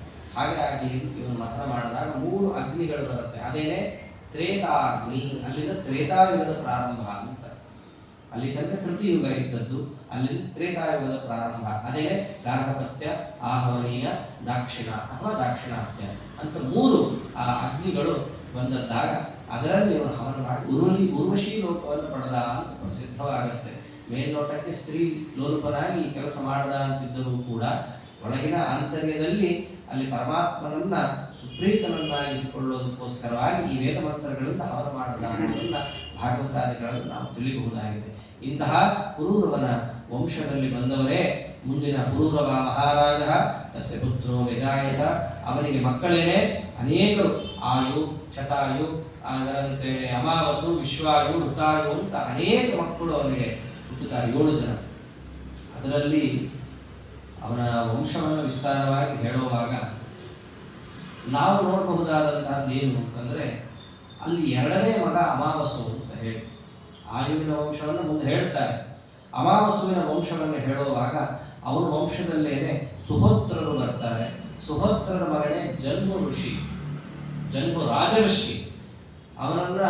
ಅವನ ಗುಣಗಳನ್ನ ಕೇಳಿ ಗಂಗಾದೇವಿ ಇವನು ನನಗೆ ಪತಿಯಾಗಿ ಬರಬೇಕು ಅಂತ ಹೇಳಿ ಅಪೇಕ್ಷೆ ಪಟ್ಟಾಗ ಜನ್ಮ ಅಂತಾನೆ, ಇಲ್ಲ ನನಗೆ ದೊಡ್ಡವಳು ನೀನು, ಯಾಕೆ ಲೋಕಕ್ಕೆ ಜನ್ಮವಿನ ಪ್ರಭಾವ ತೋರಿಸಲಿಕ್ಕೋಸ್ಕರವಾಗಿ ಗಂಗಾ ಈ ಲೀಲೆಯನ್ನು ತೋರಿಸ್ತಾಳೆ. ಅದರಂತೆ ಜನ್ಮವಿನ ಯಜ್ಞವನ್ನು ನಾಶ ಮಾಡ್ತೇನೆ ಅಂತ ಗಂಗಾದೇವಿ ಬಂದಾಗ ಅದನ್ನು ತಾನು ಅಷ್ಟು ಪಾನ ಮಾಡಿಬಿಟ್ಟ. ಹೋಗೋದೇ ಹೊರಗೆ, ಬಾಯಿಂದ ಹಾಕಿದ್ರೆ ಎಂಜಿಲು, ಮೂಗಿಂದ ಹಾಕಿದ್ರೆ ಅದು ವಿಶ್ವಾಸ, ಅದು ಬರಲ್ಲ. ತಾನೇನ್ ಮಾಡ್ತಾನೆ, ಕಿವಿಯಿಂದ ಅವಳನ್ನು ಹೊರಗೆ ಬಿಟ್ಟುಬಿಡ್ತಾನೆ. ಅವಳಿಗೆ ಹೆಸರು ಬರುತ್ತೆ ಜಾಹ್ನವಿ, ಮಗಳು ಅಂತ ಮಾಡ್ಕೊಳ್ತಾನೆ. ಮಗಳು ಅಂತ ನಿನ್ನ ನೋಡ್ತೇನೆ ಅಂತ ಮಗಳನ್ನಾಗಿ ಮಾಡ್ಕೊಳ್ತಾನೆ. ಅದಕ್ಕೆ ಜಾಹ್ನವಿ ಅಂತ ಅವಳಿಗೆ ಪ್ರಸಿದ್ಧಿ ಆಗತ್ತೆ. ಅವನ ವಂಶದಲ್ಲೇ ಮುಂದೆ ಕುಶ ಅನ್ನೋನು ಬರ್ತಾನೆ. ಕುಶನ ಮಗನೇ ಕುಶಿಕನ ತಪಸ್ಸು ಹೇಗಿರುತ್ತೆ ಅಂತಂದ್ರೆ, ನನಗೆ ಇಂದ್ರ ಸಮಾನ ಪುತ್ರ ಬೇಕು ಅಂತ ಪ್ರಾರ್ಥನೆ ಮಾಡ್ತಾನೆ. ಇಂದ್ರ ನಾನೇ ಬಂದ್ಬಿಡ್ತೀನಿ, ನನ್ನ ಸಮಾನ ಯಾಕೆ ಅಂತ ಕೇಳ್ತಾನೆ. ಯಾಕೆಂದ್ರೆ ಇಂದ್ರ ದೇವರಿಗೆ ತನ್ನ ಸಮಾನರು ಅಂತಂದ್ರೆ ಮತ್ತೆ ಇನ್ಯಾರನ್ನ ತರ್ತಾವ ಇವನು ಅಂತ ಹೇಳಿ, ಬೇಡ ನಾನೇ ಬಂದ್ಬಿಡ್ತೀನಿ ನಿಮಗೆ ಪುತ್ರನಾಗಿ ಅಂತ ಹೇಳಿ ಆ ಕುಶಿಕನ ಮಗನೇ ಗಾಧಿ ಅಂತ ಪ್ರಸಿದ್ಧನಾಗ್ತಾನೆ. ಒಬ್ಬಳೇ ಮಗಳು ಸತ್ಯವತಿ, ಅವಳನ್ನ ರುಚಿಕನಿಗೆ ಕೊಟ್ಟು ವಿವಾಹ ಮಾಡ್ತಾಳೆ. ರುಚಿಕನಿಗೆ ಹೆಂಡತಿಗೂ ಮಕ್ಕಳಾಗಬೇಕು, ಮಾವನಿಗೂ ಮಕ್ಕಳಾಗಬೇಕು. ಅದಕ್ಕೇನ್ ಮಾಡ್ತಾನೆ, ಒಂದು ಚರುವನ್ನ 2 ಚರುವನ್ನ ಶ್ರವಣ ಮಾಡಿ ಇಟ್ಟು, ನೀನು ಇದು ತಗೋ ಅಂತ ಅತ್ತೆಗೊಂದು ಹೆಂಡತಿಗೊಂದು ಕೊಡ್ತಾನೆ. ಅತ್ತೆ ಬಂದು ಮಗಳಿಗೆ ಹೇಳ್ತಾಳೆ, ನೋಡು ಇದನ್ನ ನಾನು ತಗೋತೀನಿ, ಇದನ್ನ ನೀ ತಗೋ, ಉಲ್ಟಾ ವ್ಯತ್ಯಾಸ ಮಾಡೋಣ. ಯಾಕಂದ್ರೆ ಅವಳ ತಲೆಯಲ್ಲೇನು ಹೆಂಡತಿಗೆ ಚೆನ್ನಾಗಿರೋದು ಕೊಟ್ಟಿರ್ತಾನೆ, ನನಗೇನೋ ಸಾಲ ಸೀದಾ ಕೊಟ್ಟಿರ್ತಾನೆ. ಏನು ಮಾಡೋಕ್ಕಾಗಲ್ಲ, ಕೆಲವೊಮ್ಮೆ ಅತ್ತೆ ನಂಬಿಕೆನೇ ಇರಲ್ಲ ಅಳಿಯುತ್ತೆ. ಹೀಗೆ ಆ ಸಾಲ ಸೀದಾ ಕೊಟ್ಟಿದ್ದನ್ನು ನೋಡಿ ಏನಾಗುತ್ತೆ, ಕಡೆಗೆ ಆ ವ್ಯತ್ಯಾಸ ಆಗೋಯ್ತು. ರುಚಿಕನಿಗೆ ಅಷ್ಟೇ ಗೊತ್ತಾಗೋಯ್ತು, ಓಹೋ ಮನೆ ಮುಖ ನೋಡ್ತಿದ್ದಾಗೇನೆ ವ್ಯತ್ಯಾಸ ಆಗಿದೆ ತೇಜಸ್ಸು ಅಂತಂದ. ಹೆಂಡತಿಯನ್ನ ಬಾಯ್ಬಿಟ್ಟು ಕೇಳದ, ನೀನು ಅದನ್ನು ತಗೊಂಡೆ ಇದನ್ನು ತಗೊಂಡೆ ಅಂತ. ಇಲ್ಲ ನಾನು ಅದನ್ನು ತಗೊಂಡೆ, ನಮ್ಮ ತಾಯಿ ನನಗೇನು ಇಟ್ಟಿದ್ರು ಅದನ್ನು ತಗೊಂಡ್ರು, ಅದು ಯಾಕೆ ಮಾಡ್ಲಿ. ನಿನಗೆ ಎಂಥ ಮಗ ಹುಟ್ಟುತ್ತಾನೆ ಅನ್ನೋ ರಣಘೋರನಾದಂತಹ ಮಗ ನಿನಗೆ ಹುಟ್ಟುತ್ತಾನೆ ತಗೋ ಅಂತ ಅಂದ್ಬಿಡ್ತಾಳೆ. ಹೆಂಡತಿಗೆ ಭಯ ಆಗೋಗುತ್ತೆ, ಸತ್ಯವತಿಗೆ ನನ್ನ ಮಗ ಹಾಗಾಗೋದು ಬೇಡ. ಸರಿ, ಏನೂ ಮಾಡೋಕ್ಕಾಗಲ್ಲ. ಮಗ ಅಲ್ಲದೆ ಇದ್ರು ಅದನ್ನು ಪೋಸ್ಟ್ಪೋನ್ ಮಾಡಬಹುದು ಅಷ್ಟೇ, ಮುಂದೆ ತಳ್ಳಬಹುದು, ಒಂದು ತಲೆ ಮುಂದೆ ತಳ್ಳಬಹುದು. ಸಾಕ್ಷಾತ್ ಬೆಂಕಿನೇ ಹುಟ್ಟುತ್ತಾನೆ, ಇಡೀ ಜಗತ್ತನ್ನ ಆಹುತಿ ತಗೊಳ್ಳುವಂಥವನು ನಿನ್ನ ಮೊಮ್ಮಗನಾಗ್ತಾನೆ ಅಂತ ಹೇಳೋದಕ್ಕೇನೆ ಆ ಋಷಿಕನ ಮಗನೇ ಜಮದಗ್ನಿ, ಹೆಸರೇ ಆಗಿವೆ. ಆ ಜಮದಗ್ನಿಗಳ ಮಗನಾಗಿಯೇ ಸಾಕ್ಷಾತ್ ಪರಶುರಾಮ ಅಭ್ಯಂತರ್ಗತನಾಗಿ ಹರಿಣೀಪತಿಯಾದಂತಹ ಶ್ರೀಹರಿ ಅಲ್ಲಿ ಅವತಾರವನ್ನ ಪಡಿತಾನೆ ಅಂತ ಇರೋದು. ಇನ್ನ ಗಾಧಿ ತನಗೆ ಮಗ ಆಗಬೇಕು ಅಂತ ಕೇಳ್ಕೊಂಡಿದ್ದಲ್ಲ, ಅವನು ವಿಶ್ವರಥ ಅಂತ ಅಲ್ಲಿ ಹುಟ್ಟುತ್ತಾನೆ. ಮೊದಲಿಗೆ ಕ್ಷತ್ರಿಯನಾದನು. ವಸಿಷ್ಠರ ಬ್ರಹ್ಮ ತೇಜಸ್ಸನ್ನು ನೋಡಿ ದಿಗ್ಬಲಂ ಕ್ಷತ್ರಿಯ ಬಲಂ ಬ್ರಹ್ಮತೇಜೋ ಬಲಂ ಬಲಂ ಅಂತ ಹೇಳಿ ನನಗೆ ಬ್ರಾಹ್ಮಣನಾಗಬೇಕು, ನಾನು ಒಳಗಡೆಯಿಂದ ಬ್ರಹ್ಮ ತೇಜಸ್ಸು ಇತ್ತು. ಇದ್ದ ಬ್ರಹ್ಮ ತೇಜಸ್ಸು ತಪಸ್ಸಿನಿಂದ ವ್ಯಕ್ತವಾಯಿತೇ ಹೊರತು ಅದು ಕ್ಷತ್ರಿಯ ಬ್ರಾಹ್ಮಣನಾದದ್ದಲ್ಲ ಅಂತ ಆಚಾರ್ಯರು ನಿರ್ಣಯವನ್ನು ಕೊಡ್ತಾರೆ. ಕ್ಷತ್ರಿಯರು ಯಾವತ್ತೂ ಬ್ರಾಹ್ಮಣರಾಗಲಿಕ್ಕಾಗಲ್ಲ, ಬ್ರಾಹ್ಮಣರು ಪತಿತರಾಗಬಹುದೇ ಹೊರತು ಅನ್ಯವರ್ಣವನ್ನು ಹಿಡಿಯಕ್ಕಾಗಲ್ಲ. ಇವೆಲ್ಲ ನಿರ್ಣಯವನ್ನು ಆಚಾರ್ಯರು ಕೊಡ್ತಾರೆ. ಕ್ಷತ್ರಿಯ ಬ್ರಾಹ್ಮಣನಾದ, ಶೂದ್ರ ಬ್ರಾಹ್ಮಣನಾದ, ಬ್ರಾಹ್ಮಣ ಕ್ಷತ್ರಿಯನಾದ ಹಿಂಗೆಂದೆಂದೂ ಆಗಲ್ಲ. ವರ್ಣಾಶ್ರಮ ಧರ್ಮದಲ್ಲಿ ಇರೋದೇ ಎರಡು, ಒಂದು ಇರೋ ಸ್ಥಿತಿ, ಇನ್ನೊಂದು ಪತಿತ ಸ್ಥಿತಿ ಅಂತ. ಬ್ರಾಹ್ಮಣ ಶೂದ್ರನಾದ ಅಂತಂದ್ರೆ ಶೂದ್ರ ಯಾವತ್ತೂ ಆಗಲ್ಲ, ಬ್ರಾಹ್ಮಣ ಪತಿತನಾಗ್ತಾನೆ ಅಷ್ಟೇ ಇರೋದು. ಶೂದ್ರ ವೃತ್ತಿಯನ್ನ ಆಚರಿಸಿದರೆ ಪಾತಿತ್ಯ ಅಂತ ಹೇಳಿದ್ದಾರೆ ಹೊರತು ಶೂದ್ರನಾದ ಅಂತಲ್ಲ. ಇವೆಲ್ಲ ನಿರ್ಣಯವನ್ನ ಆಚಾರ್ಯರು ಕೊಡ್ತಾರೆ. ಜೀವರು ಶರೀರದಲ್ಲಿ ಬಂದಾಗ ಅನ್ವಯಿಸುತ್ತಿದೆ. ಜೀವ ಸ್ವರೂಪ ಬೇರೆ, ಜೀವ ಸ್ವರೂಪಾನಂತರದಲ್ಲಿ ತತ್ತ ಕರ್ಮಾನುಸಾರ ಪ್ರಾಪ್ತವಾದ ಶರೀರಗಳು ಬೇರೆ. ವರ್ಣಾಶ್ರಮ ಧರ್ಮಗಳು ಶರೀರ ಧರ್ಮಗಳು, ಆಯಾಯ ಶರೀರದಲ್ಲಿ ಪ್ರಾಪ್ತರಾದಾಗ ನಮ್ಗೆ ಯಾವ ಧರ್ಮವೋ ಅದು. ಹಾಗೆ ಇವನ ಒಳಗಡೆ ಇದ್ದದ್ದು ಯಾವುದು? ಬ್ರಾಹ್ಮಣ ಅಂಶದಲ್ಲಿ ಬಂದಂತಹನೇ. ಆದ್ದರಿಂದಾಗಿ ಇವನಿಗೆ ಬ್ರಹ್ಮ ತೇಜಸ್ಸು ಒಲಿತು, ಬ್ರಾಹ್ಮಣನಾಗಲಿಕ್ಕೆ ಈತ ಅರ್ಹನಾಗಿದ್ದ ಆದ. ಅದೇ ಬೇರೆ ರೀತಿಯಲ್ಲಿ ಸಾಧ್ಯ ಇಲ್ಲ. ಪರಶುರಾಮ ದೇವರು ಕ್ಷತ್ರಿಯರಾದರು ಅಂತ ಎಲ್ಲೂ ಇಲ್ಲ, ಅವರು ಬ್ರಾಹ್ಮಣದಲ್ಲೇ ಇದ್ದು ತೋರಿಸಿಕೊಟ್ರು. ಅಂದ್ರೆ ವರ್ಣಾಶ್ರಮ ಧರ್ಮವನ್ನು ಸರಿಯಾಗಿ ವ್ಯವಸ್ಥೆ ಮಾಡಿಕೊಟ್ಟಿದ್ದು ಎಲ್ಲಿ ಪರಶುರಾಮನೇ. ಮುಂದೆ ಏಕಲವ್ಯ ಮುಂತಾದವರು ದ್ರೋಣಾಚಾರ್ಯನ ಬಿಟ್ಟು ಹೋದ್ರು. ಕರ್ಣ ಕೂಡ ದ್ರೋಣಾಚಾರ್ಯನ ಬಿಟ್ಟು ಪರಶುರಾಮ ದೇವರ ಹತ್ರ ಹೋದಾಗ ದ್ರೋಣಾಚಾರ್ಯರನ್ನ ರಾಮದೇವರು ಶ್ಲಾಘಿಸಿದರು ಅಂತ ಬರುತ್ತೆ. ಯಾಕೆ ಅಲ್ಲಿ ಆ ತಾತ್ಪರ್ಯ ನಿರ್ಣಯದಲ್ಲಿ ಸತು ರಾಮ ಶಿಷ್ಯ ಅಂತ ಒಂದು ಮಾತು ಬರುತ್ತೆ. ದ್ರೋಣಾಚಾರ್ಯರು ಯಾಕೆ ಕರ್ಣನಿಗೆ ಪಾಠ ಮಾಡಲಿಲ್ಲ ಅಂತಂದ್ರೆ ಪರಶುರಾಮ ದೇವರು ನಮ್ಮ ಗುರುಗಳು ಬೈತಾರೆ, ವರ್ಣಾಶ್ರಮ ಧರ್ಮಕ್ಕೆ ವಿರುದ್ಧವಾಗಿ ನಡ್ಕೊಂಡ್ರೆ ಅದಕ್ಕೆ నేను ಪಾಠ ಮಾಡಲ್ಲ ಅಂತ ಹೇಳಿ ಕಳಿಸ್ತಾರೆ. ಅದಕ್ಕೇನೆ ಕರ್ಣ ಬ್ರಾಹ್ಮಣ ವೇಷ ಹಾಕೊಂಡು ಹೋಗ್ತಾನೆ.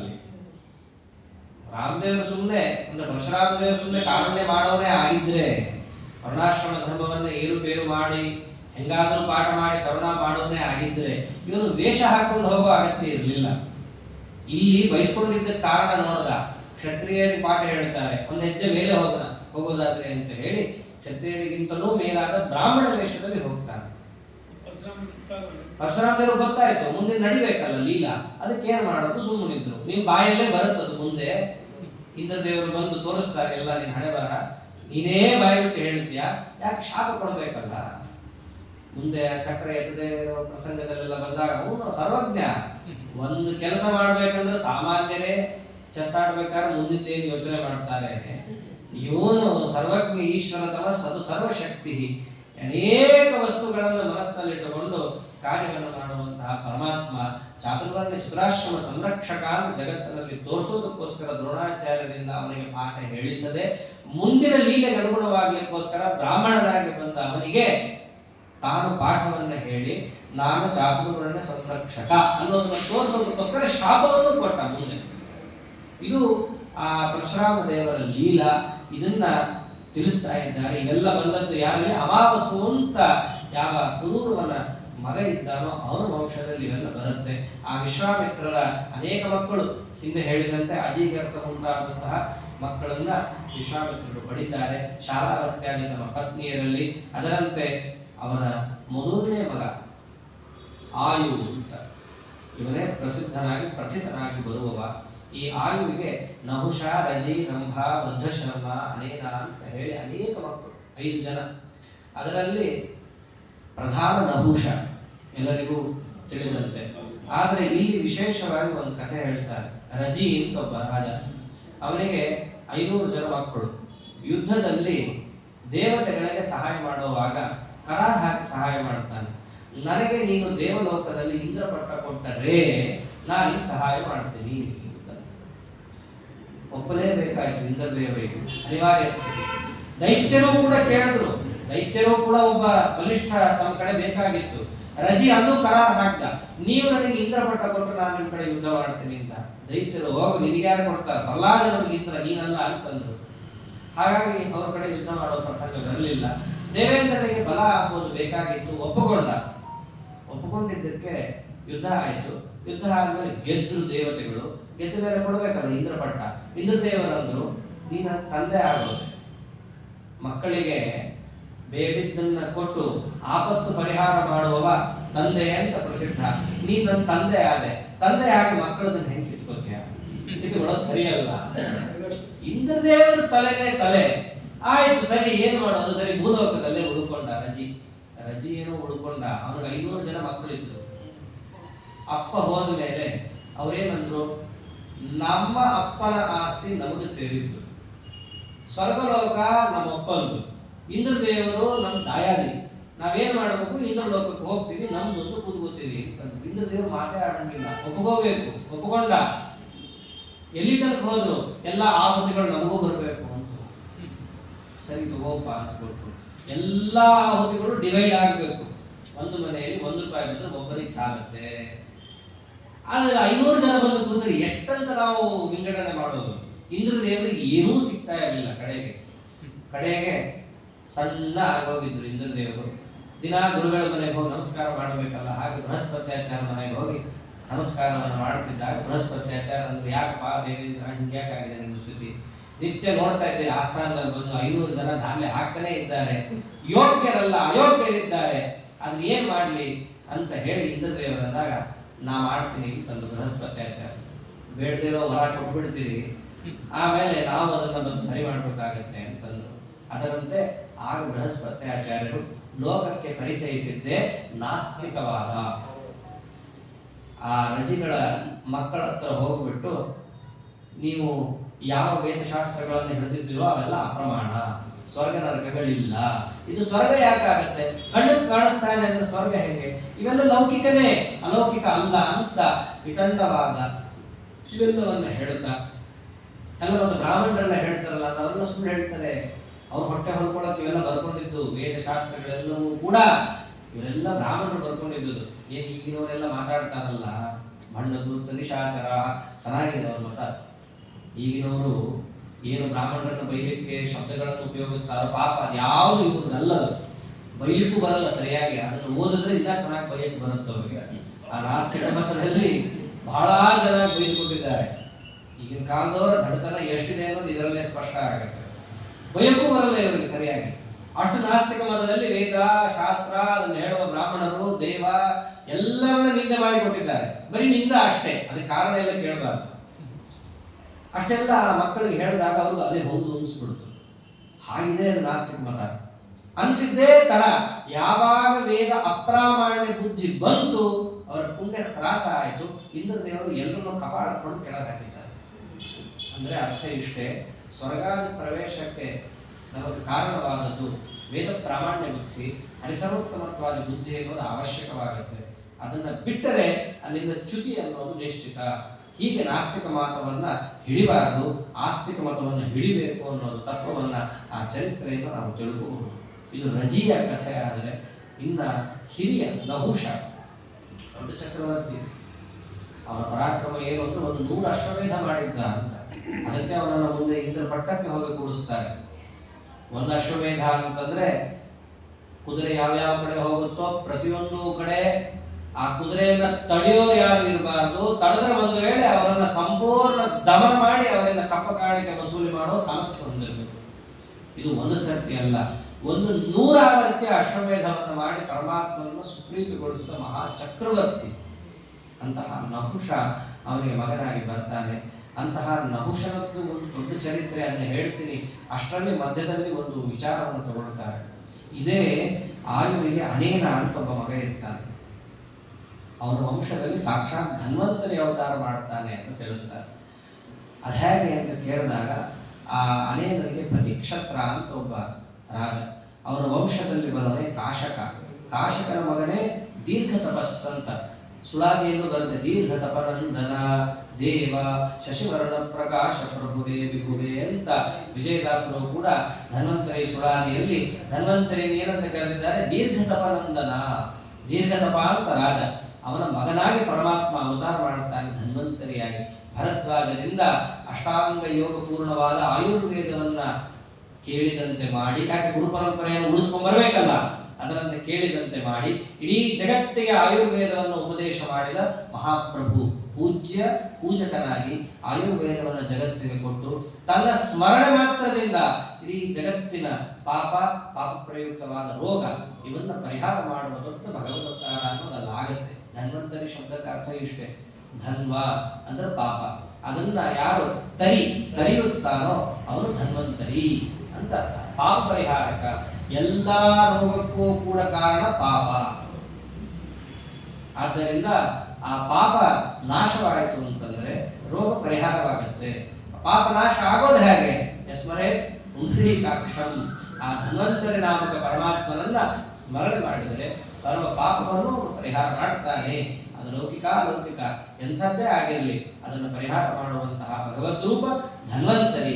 ಅಂತಹ ಧನ್ವಂತರಿಯ ಅವತಾರ ಎಂಬುದನ್ನು ಆಗಿರುತ್ತೆ.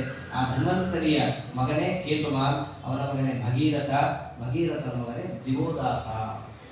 ಈ ದಿವೋದಾಸರಿಂದಲೇ ಒಂದು ಕಾಶಿಯನ್ನು ಆಳ್ತಾ ಇರ್ತಾನೆ. ಭದ್ರಶ್ರೇಣ್ಯ ಅಂತ ಅನ್ನೋ ರಾಜನನ್ನ ಓಡಿಸಿ ಕಾಶಿಯನ್ನ ಆಳ್ತಾ ಇರ್ತಾನೆ. ಒಂದು ಕಾರಣಾಂತರದಿಂದ ಕಾಶಿಯನ್ನ ರಾಜಧಾನಿಯನ್ನಾಗಿ ಬದಲಿಸಿ ಗೋಮತಿ ತೀರದಲ್ಲಿ ರಾಜಧಾನಿಯನ್ನು ಮಾಡಿಕೊಳ್ಳಬೇಕಾದ ಪ್ರಸಂಗ ಬರುತ್ತೆ ಅಂತಾರೆ. ಗೋಮತಿ ತೀರ ಅಂತ ಅಷ್ಟೇ ಇರೋದು. ಗೋಮತಿ ತೀರ ದ್ವಾರಕಾದಿಗಳನ್ನು ಅವನು ಮಾಡಿಕೊಂಡ ಅಂತ. ಎಲ್ಲಿ ಕಾಶಿ, ಎಲ್ಲಿ ಗೋಮತಿ, ಅಲ್ಲಿಂದ ಇಲ್ಲಿ ತನಕ ರಾಜಧಾನಿಯನ್ನ ಹಾಕಿ ಕಾಶಿಯನ್ನು ಬಿಡಬೇಕಂದ್ರೆ ಏನ್ ಪ್ರಸಂಗ ಬಂತು ಅಂತ ಕೇಳಿದಾಗ ತಿಳಿಸ್ತಾರ ವೈಶಂಪಾಯನರು. ಒಂದು ಮಹಾರುದ್ರದೇವರ ಮನೆಯಲ್ಲಿ ವಿಚಿತ್ರ ನಡೀತು. ಮಾವನ ಮನೆಯಲ್ಲೇ ಉಳ್ಕೊಂಡ್ಬಿಟ್ರು. ಮದುವೆ ಆದ್ಮೇಲೆ ಪಾರ್ವತಿ ದೇವಿಯ ಜೊತೆ ಹೋಗ್ಬೇಕಾರೆ ಮಗಳನ್ನು ಕರ್ಕೊಂಡು ಹೋಗ್ತಾನೆ ಇಲ್ಲ. ಮಾವನ ಮನೆಯಲ್ಲೇ ಠಿಕಾಣಿ ಮಹಾರುದ್ರ ದೇವರು. ಎಲ್ಲಿದ್ದೇನೋ ಅವರು ವೈರಾಗ್ಯ ಶಿಖಾಮಣಿಗಳು, ಯಾವುದು ಮನಸ್ಸಿಗೆ ಹಚ್ಚಿಕೊಳ್ಳೋರಲ್ಲ ಅಂತ ನಿಯಾಮಕ ಮಹಾನುಭಾವರು ಮಹಾರುದ್ರ ದೇವರು. ಹೋಗ್ತಾನೆ ಇಲ್ಲ. ಮಹಾರುದ್ರ ದೇವರಿದ್ರು ಒಬ್ಬರೇ ಇರ್ತಾರ, ಅವ್ರ ಪರಿವಾರ ಜೊತೆಗಿರೋದೆ. ಅವ್ರ ಪರಿವಾರ ಬಹಳ ಸಿಸ್ಟಮೆಟಿಕ್ ಆಗಿರೋರಲ್ಲ, ಅವ್ರ ಭೂತ ಪ್ರೇತಗಳಿಗೆ ಒಡೆಯ. ಅವ್ರ ಜೊತೆನೇ ಇವರು ಇರೋದು. ಹಿಮವಂತನ ಮನೆಯಲ್ಲಿ ಇರುವಂತಹ ಮಹಾರುದ್ರ ದೇವರನ್ನ ಒಂದಿನ ನೋಡಿದ್ದು, ಎರಡಿನ ನೋಡಿದ್ದು ಅವರ ಅತ್ತೆ ಮೀನಾದೇವಿ, ಹಿಮವಂತನ ಹೆಂಡತಿ. ಅವಳು ಪಾರ್ವತಿಗೆ ಬಂದಂದು, ಅಳಿಯಂದ್ರಿದ್ರೆ ಪರವಾಗಿಲ್ಲ, ಅವರು ಯಾಕೆ ಪರಿವಾರ ಹೀಗಿದೆ, ಅರ್ಥಾತ್ ಅಳಿಯ ಯಾಕಿದ್ದಾನೆ ಅಂತ. ಅದು ಅಲ್ಲಿಗಲ್ಲಿಗೆ ಲಿಂಕ್. ಅದು ಒಂದಿನ ಆಯ್ತು, ಎರಡು ದಿನ ಆಯ್ತು, ನಿತ್ಯ ಇದೇ ಪ್ರಶ್ನೆ ನೋಡಿ ಪಾರ್ವತಿ ದೇವಿಗೆ ಅನ್ನಿಸ್ತು, ಹಿಂದೆ ನಮ್ಮಪ್ಪ ನಮ್ಮ ಮನೆಯವರಿಗೊಂದು ಪಾಪ ಕಟ್ಕೊಂಡಿದ್ದ, ಈಗ ನಮ್ಮಮ್ಮನಿಗೆ ಆ ಪಾಪ ಬರೋದು ಬೇಡ. ನಮ್ಮಪ್ಪ ಆಗಿದ್ದ ಅವ್ನ ತಲೆ ಕಡಿದು ಎಲ್ಲ ಲೀಲಾ ತೋರಿಸಿದ್ದಾಯ್ತು, ಇನ್ನ ಹೆಣ್ಮಕ್ಳಿಗೆ ಆ ರೀತಿ ಮಾಡ್ಲಿಕ್ಕೆ ಆಗಲ್ಲ, ಆ ಪಾಪವೇ ಇವಳಿಗೆ ಬರೋದು ಬೇಡ ಅಂತ ಹೇಳಿ ಅವರಿಗೆ ಮಹಾರುದ್ರ ದೇವರ ಹತ್ರ ತೆಗೆದ್ರು ವಿಷಯವನ್ನ. ಅಲ್ಲ, ನಾವು ಬೇರೆ ಕಡೆ ಹೋಗೋಣ ಅಂತ ತೆಗೆದ್ರು. ಎಲ್ಲಿಗೆ ಹೋಗ್ಬೇಕೆ? ಎಲ್ಲಿದ್ರೆ ನಮ್ಗೆ ಎಲ್ಲಿದ್ರು ಒಂದೇನೆ, ಭಗವದ್ ಧ್ಯಾನ ಮಾಡೋರು ಎಲ್ಲಿದ್ರು ಒಂದೇನೆ. ಆದ್ದರಿಂದ ನಾವು ಯಾಕೆ ಬೇರೆ ಕಡೆ ಹೋಗ್ಬೇಕು ಅಂದ್ರೆ, ಇಲ್ಲ, ಇಲ್ಲಂತೂ ಬೇಡ, ಬೇರೆ ಕಡೆ ಎಲ್ಲಾದ್ರೂ ಹೋಗೋಣ. ಒಳ್ಳೆ ಸ್ಥಳವನ್ನ ತಾವು ಗುರುತಿಸಿ ಅಲ್ಲಿಗೆ ನಮ್ಮನ್ನ ಸ್ಥಳಾಂತರಗೊಳಿಸಬೇಕು ಅಂತ ಪಾರ್ವತಿ ದೇವಿಯ ಪ್ರಾರ್ಥನೆ. ಅದರಂತೆ ರುದ್ರದೇವರು ತಮ್ಮ ಭೃತ್ಯನಿಗೆ ಹೇಳಿದ್ರು, ಎಲ್ಲಾ ಕಡೆ ಹುಡುಕಿಸಿದ್ರು. ಯಾವುದು ಒಳ್ಳೆಯ ಕ್ಷೇತ್ರ ಅಂತಂದ್ರೆ ಕಾಶಿ, ಅದು ಬಹಳ ಚೆನ್ನಾಗಿದೆ, ನನಗೆ ಜಗ ಮಾಡು ಅಂತ ಹೇಳಿ ರುದ್ರದೇವರು ಕಳಿಸ್ತಾರೆ. ನಾ ಬರ್ಬೇಕು ಅಂದ್ರೆ ನನಗೆ ಬೇರೆನೇ ಇರ್ಬೇಕು ವ್ಯವಸ್ಥಾ, ಮಾವನ ಮನೆಯಿಂದ ಹೆಂಗೋ ಅಡ್ಜಸ್ಟ್ ಮಾಡ್ಕೊತೀನಿ, ಬೇರೆ ಕಡೆ ಹೋಗ್ಬೇಕಂದ್ರೆ ನನಗೆ ಹೆಂಗ್ ಬೇಕು ಹಂಗೆ ಇರಬೇಕು ಅಂತ ರುದ್ರದೇವರು. ಹಾಗೆ ಆಗಲಿ ಅಂತ ಹೇಳಿ ತಮ್ಮ ಭೃತ್ಯನನ್ನ ಕಳಿಸಿದ್ರು. ಸ್ಥಳ ಗುರುತ ಆಗೋಗಿತ್ತು, ಬಂದ್ರೆ ಇಲ್ಲೇ ಬರ್ತಾರೆ ಮಹಾರುದ್ರ ದೇವರು ಅಂತ ಹೇಳಿ. ನಿಕುಂಭ ಅಂತ ಅವರ ಭೃತ್ಯ ತಾನು ಹೋಗ್ಬಿಟ್ಟು ಸುಮ್ಮನೆ ಹೋಗ್ಲಿಲ್ಲ, ಒಬ್ಬ ಕ್ಷೌರಿಕ ಇದ್ದ. ಆ ಕ್ಷೌರಿಕನ ಕನಸಲ್ಲಿ ಬಂದು, ನಾನು ನಿನಗೇನು ಬರಬೇಕು ಅದನ್ನು ಕೊಡ್ತೀನಿ, ನನಗೊಂದು ದೇವಸ್ಥಾನ ಕಟ್ಟಿಸು ಅಂತಂದ. ಕ್ಷೌರಿಕನ ಕನಸಲ್ಲಿ ಬಂದು ನಾರ್ತ್ ಕಡೆ ಬಹಳ ಭಕ್ತಿ, ಇಲ್ಲಿಯವರೆಗೆ ಅಷ್ಟಿಲ್ಲ. ಅವ್ರಿಗೆ ಏನು ಬಂದು ಮಾಡಿಬಿಡ್ತಾರೆ ಅವರು, ಅಷ್ಟು ಭಕ್ತಿ. ಆಗ ಅವ್ರು ಏನು ಮಾಡಿದ್ರು, ಬಂದು ಹೇಳಿದನಪ್ಪ ಯಾರೋ ಒಬ್ಬ ದೇವ ಅಂತಂದ, ದೇವಸ್ಥಾನ ಕಳಿಸೇ ಬಿಟ್ಟ. ನೀವು ಬ್ರಾಹ್ಮಣರನ್ನ ಕರೆಸಿ ವೇದಘೋಷವನ್ನು ಮಾಡಿಸಿ ನಿಕುಂಭನ ಪ್ರತಿಮೆ ಇಟ್ಟು ಸ್ಥಾಪನೆ ಮಾಡಿ ಯಾರ್ಯಾರು ಬಂದ್ರು ಅವ್ರಿಗೆ ವರ ಕೊಡ್ತಾನೆ ಅಂತ ಪ್ರಸಿದ್ಧಿ ಆಗೋಯ್ತು. ಊರಿನವರೆಲ್ಲ ಬರ್ಲಿಕ್ಕೆ ಶುರುವಾಗ್ಬೋದು. ಚಿಕ್ಕ ರೋಡ್ ಸೈಡ್ ಗಣಪತಿ ಗುಡಿ ತರ ಇತ್ತು ಅದು ಮುಂಚೆ. ಅದು ಬಂದು ಬಂದು ಬಂದು ಜನ ಬಂದು ದಾನ ಧರ್ಮ ಮಾಡಿ ಮಾಡಿ ಕ್ಷೌರಿಕ ಶ್ರೀಮಂತ ಆಗೋದು, ಎಲ್ಲಾ ಶ್ರೀಮಂತರಾಗೋದು. ಚಿಕ್ಕ ಗರ್ಭಗುಡಿ ಇದ್ದಿದ್ದು ದೊಡ್ಡ ದೇವಸ್ಥಾನ ಆಯಿತು. ದಿವೋದಾಸನಿಗೆ ಮಕ್ಕಳಿರಲಿಲ್ಲ. ಅವನ ಹೆಂಡತಿ ನನಗೂ ಮಕ್ಕಳು ಬೇಕು, ನಿಕುಂಭ ಅಂತೆ, ಅಲ್ಲೋಗಿ ನಾನು ಸೇವಾ ಮಾಡ್ತೀನಿ ಅಂತ ಹೋದ್ಲು. ಸೇವಾ ಮಾಡಿದ್ಲು, ಪ್ರದಕ್ಷಿಣ ನಮಸ್ಕಾರ ಹಾಕಿದ್ಲು, ಸೇವಾ ಅಂತ ಏನೇನು ಬಂದಿದ್ರು ಎಲ್ಲಾ ಚೀಟಿನೂ ಹರಿಸಿದ್ಲು, ಏನು ಪ್ರಯೋಜನ ಆಗಲಿಲ್ಲ. ದಿವೋದಾಸ ಸಿಟ್ಟಾದ. ಆ ಕ್ಷೌರಿಕ ಮೊದಲು ಅನುಮತಿ ಕೇಳಿರ್ತಾರೆ ರಾಜನ ಹತ್ರ, ಜಾಗ ಬೇಕಲ್ಲ. ರಾಜನ ಹತ್ರ ಬಂದು ಕೇಳಿರ್ತಾರೆ ದಿವೋದಾಸನ ಹತ್ರ, ನಾನೊಂದು ದೇವಸ್ಥಾನ ಕಟ್ಟಿಸ್ತೇನೆ ನಿಕುಂಭ ಅಂತ ಹೇಳಿ, ನೀವು ನನಗೆ ಜಾಗ ಕೊಡಬೇಕು ಅನ್ನೋ, ಜಾಗ ತಾನೆ ತಗೋ ಅದು ಕೊಟ್ಬಿಡಿ ಅಂತ. ಅವಾಗ ಇಷ್ಟು ಲಕ್ಷಕ್ಕೆ ಬಂದಿರಲ್ಲ. ಹೆಂಡತಿನೇ ಯಾವಾಗ ಹೋಗಿ ಎಲ್ಲಾ ಸೇವಾ ರಸೀತಿಗಳನ್ನು ಹರಿಸಿ ಆಗಿರುತ್ತೋ, ಏನೂ ಫಲ ಸಿಕ್ಕಲಿಲ್ವೋ, ಹೆಂಡತಿಗೂ ಬೇಸರ ಆಗತ್ತೆ. ದಿವೋದಾಸ ಸಿಟ್ಟಾಗ್ತಾನೆ. ಅಲ್ಲ, ನನ್ನ ರಾಜ್ಯಕ್ಕೆ ಬಂದು ಊರ್ನವ್ರಿಗೆಲ್ಲ ಉಪಕಾರ ಮಾಡಿ ನನಗೆ ಮಾತ್ರ ಏನೋ ಕೊಡ್ತಿಲ್ಲ ಅಂತಂದ್ರೆ ಮಹಾ ಕೃತಜ್ಞ ಇದ್ದೀಯಾ, ನಿನಗೆ ಇರ್ಲಿಕ್ಕೆ ಜಾಗ ಇಲ್ಲ ಅಂತೇಳಿ ದೇವಸ್ಥಾನ ಒಡಿಸ್ಬಿಡ್ತಾನೆ. ನಿಕುಂಭ ಅಂದ, ಅಲ್ಲೋ ನಾನು ನಿನಗೇನು ಅಪರಾಧ ಮಾಡಿದ್ದೆ? ಶಿಕ್ಷೆ ಕೊಡಬೇಕು ಅಂತಂದ್ರೆ ಅಪರಾಧ ಮಾಡಿರ್ಬೇಕು. ನಿನ್ನ ಹೆಂಡತಿಗೆ ನಾ ಕೊಡ್ಲಿಲ್ಲ ಅಂದ್ರೆ ನನ್ನ ತಪ್ಪೇನಿದೆ ಅದರಲ್ಲಿ? ಅದನ್ನ ನನ್ನ ಮನೆ ನೀವು ಹೊಡೆದಿದ್ಯಾ ಅಂದ್ರೆ ನಿನ್ನ ಮನೆಯಲ್ಲಿ ಯಾರು ಇರೋಂಗಿಲ್ಲ ಹೋಗ್ ಅಂತ ಹೇಳಿ ಅವನ ಇಡೀ ಕಾಶಿಯಲ್ಲಿ ಯಾರು ವಾಸ ಮಾಡದೆ ಹೋಗ್ಲಿ ಅಂತ ಶಾಪ ಕೊಟ್ಟಿರ್ತಾನೆ. ಇಡೀ ಕಾಶಿ ಖಾಲಿ ಆಯ್ತು. ಯಕ್ಷ ರಾಕ್ಷ ಪಿಶಾಚಿಗಳು ಏನಾದರೂ ಉಪಟಳ ಶುರು ಮಾಡೋದು ಅದು ಇರಲಿಕ್ಕೆ ಸಾಧ್ಯ ಇಲ್ಲ. ಅಂಥದ್ದು ನಿಕುಂಭ ರುದ್ರದೇವರ ಒಂದು ಬಂಟ, ಅವನೇ ಒಂದು ಜೋರ್ ಧ್ವನಿಯಲ್ಲಿ ಅಂತಾರಲ್ಲ ಆವಾಜ್ ಅಂತ ಹೇಳಿ ಹಾಕದ ಅಂತಂದ್ರೆ ಅಲ್ಲಿ ಇದಕ್ಕೆ ಯಾರಿಗೆ ಸಾಧ್ಯ ಆಗುತ್ತೆ? ಇಡೀ ಕಾಶಿ ಖಾಲಿ ಆಗೋದು. ನಿಕುಂಭ ಬಂದು ರುದ್ರದೇವ ಬಂದಂದ, ಮಹಾಪ್ರಭು ನಿಮ್ ಜಾಗ ಸಿದ್ಧ ಆಗಿದೆ, ಹೋಗ್ಬೋದು. ಪಾರ್ವತಿ ದೇವಿ ಎಂದು ಒಳ್ಳೆ ಜಾಗ ನೋಡ್ರಿ ಅಂದ್ರೆ ಪಾಳು ಬಿದ್ದಿರೋ ಊರಲ್ಲಿ ತಂದ್ರಲ್ರಿ ನೀವು ಅಂತಂದ್ರು. ಒಬ್ಬರು ಇಲ್ಲ, ಇದು ವಿಮುಕ್ತ ಕ್ಷೇತ್ರ. ವಿಮುಕ್ತ ಅಂದ್ರೆ ಎಲ್ಲರೂ ಬಿಟ್ಟಿದ್ದು, ಯಾವುದು ಬೇಡ ಅಂತ ಹೇಳಿ ಎಲ್ಲರೂ ಬಿಟ್ಟು ಹೋಗ್ತಾರೋ ಅಲ್ಲಿಗೆ ತಂದು ಕೂಡಿಸೋದ್ರಲ್ಲ ನನ್ನ ಅಂತಂದ್ರೆ ಮಹರುದ್ರ ದೇವರಂತಾರೆ, ಈ ಕ್ಷೇತ್ರ ಯಾವತ್ತೂ ವಿಮುಕ್ತ ಅಲ್ಲ, ಇದು ಅವಿಮುಕ್ತ ಕ್ಷೇತ್ರ.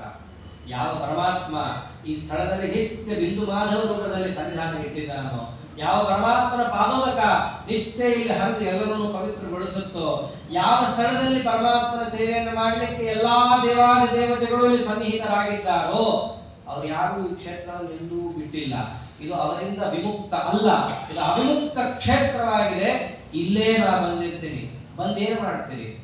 ಪಾಯಂ ಪಾಯಂ ಶ್ರುತಿ ಚುಲಕಿತಂ ರಾಮನಾಮ ಅಮೃತಮ್ಯಃ ವೀಥ್ಯಾಂ ವೀಥ್ಯಾಂ ಅಟತಿ ಜಟಿಲ ಕೋಪಿ ಕಾಶಿ ನಿವಾಸಿ. ಯಾರ್ಯಾರು ಬರ್ತಾರಲ್ಲ ಇಲ್ಲಿ, ಯಾರ್ಯಾರು ಶರೀರವನ್ನು ಬಿಡ್ಲಿಕ್ಕೆ ಬರ್ತಾರೋ ಬಿಡೋಕ್ ಮುಂಚೆ ಅವ್ರ ಕಿವಿಯಲ್ಲಿ ನಾನು ರಾಮನಾಮವನ್ನು ಹೇಳ್ತೀನಿ.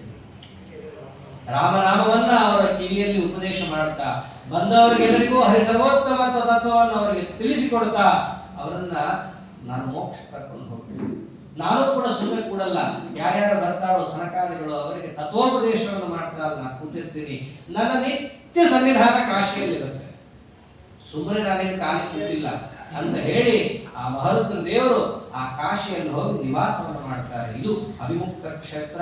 ವಾರಾಣಸಿಯಲ್ಲಿ ವರುಣ ಕಾಶಿ ಅಂತ ಎರಡು ನದಿ ಅಲ್ಲಿ ಸೇರುವಂತಹ ಪ್ರದೇಶದಲ್ಲಿ ಮಹರುದ್ರ ದೇವರು ಮಹಾನುಭಾವರು ತಮ್ಮ ಸನ್ನಿಧಾನವನ್ನು ಇಟ್ಟು ಯಾಕೆ ಇಲ್ಲಿ ಬಂದು ಸಾಧನೆ ಮಾಡ್ತಾರೋ ಅವರಿಗೆ ಸರ್ವ ಪಾಪ ಪರಿಹಾರ ಅಂತ. ಅನ್ಯಕ್ಷೇತ್ರ ಸ್ವಕ್ಷೇತ್ರದಲ್ಲಿ ಮಾಡಿದ ಪಾಪ ಅನ್ಯ ಕ್ಷೇತ್ರದಲ್ಲಿ ಪರಿಹಾರ ಆಗುತ್ತೆ ಅಂತ. ಅನ್ಯ ಕ್ಷೇತ್ರದಲ್ಲಿ ಮಾಡಿದ ಪಾಪ ವಾರಾಣಸ್ಯಾಂ ವಿನಶ್ಯತಿ ಅಂತ. ವಾರಾಣಸಿಯಲ್ಲಿ ಹೋಗಿ ಅವನು ಸಾಧನೆ ಮಾಡಿದ್ರೆ ಅವನಿಗೆ ಪಾಪ ಪರಿಹಾರ ಅಂತ. ಅದೇ ವಾರಾಣಸಿಯಲ್ಲಿ ಮಾಡಿದ ಪಾಪ ಬೇರೆ ಕಡೆ ಹೋಗ್ಬೇಕಾ? ವಾರಾಣಸ್ಯಾಂ ಕೃತಂ ಪಾಪಂ ವಾರಾಣಸ್ಯಾಂ ವಿನಶ್ಯತಿ. ಅಂತಹ ದೊಡ್ಡ ಕ್ಷೇತ್ರ ವಾರಾಣಸಿ ಅಂತ, ಕಾಶಿ ಅಂತ ಪ್ರಸಿದ್ಧವಾದಂತಹದ್ದು. ಆ ಸ್ಥಳಕ್ಕೆ ಮಹತ್ವ ಇದೆ. ಅಲ್ಲಿ ಜಾಗ, ಅಲ್ಲಿ 30-40 ಸೈಟು, ಅಲ್ಲೊಂದು ದೇವಸ್ಥಾನ ಅಲ್ಲ, ಸ್ಥಳಕ್ಕೆ ಒಂದು ಮಹತ್ವ ಇದೆ. ಗಂಗಾ ತೀರ ಸ್ಥಳದಲ್ಲಿ ಎಲ್ಲೇ ನಾವು ಕೂತು ಸಾಧನೆ ಮಾಡಿದರೂ ಮಹರುದ್ರ ದೇವರ ದಿವ್ಯ ಸನ್ನಿಧಾನೋಪೇತವಾದ ಕ್ಷೇತ್ರ. ಅಂತಹ ವಿಮುಕ್ತ ಕ್ಷೇತ್ರ ಎಂಬುದು ಅಲ್ಲಿ ನಿರ್ಮಾಣ ಆಯಿತು. ದೇವೋದಾಸ ಹೋದ ಗೋಮತಿ ತೀರದಲ್ಲಿ ಕಟ್ಟಿಕೊಂಡು ದೇವೋದಾಸ ಅನ್ನೋನು ಹೋಗಿದ್ದಾನೆ. ಅವನ ವಂಶದಲ್ಲಿ ಮುಂದೆ ಅನೇಕ ಜನರು ಬರ್ತಾರೆ. ಅಲ್ಲಿ ಕಾಶಿಯಲ್ಲಿ ಎಲ್ಲಿ ತನಕ ಸನ್ನಿಧಾನ ಮಹಂತ ದೇವರದ್ದು ಅಂತಂದ್ರೆ ಅಲ್ಲೇ ತಿಳಿಸ್ತಾರೆ. ಕಲಿಯುಗ ಪ್ರಾರಂಭವಾಗಿ 26,000 ವರ್ಷದ ತನಕ ಅಲ್ಲಿ ಗಂಗಾ ಹರಿತಾ ಇರ್ತಾಳೆ. 26,000 ವರ್ಷ ಆದ ಮೇಲೆ ಅಲ್ಲಿ ಗಂಗಾ ತಿರೋಹಿತರಾಗ್ತಾಳೆ. ಅಲ್ಲಿ ತನಕ ನನ್ನ ನಿತ್ಯ ಸನ್ನಿಧಾನ ಅಲ್ಲಿರುತ್ತೆ ಅಂತ ಮಹತ್ವ ದೇವರು ಹೇಳ್ತಾರೆ.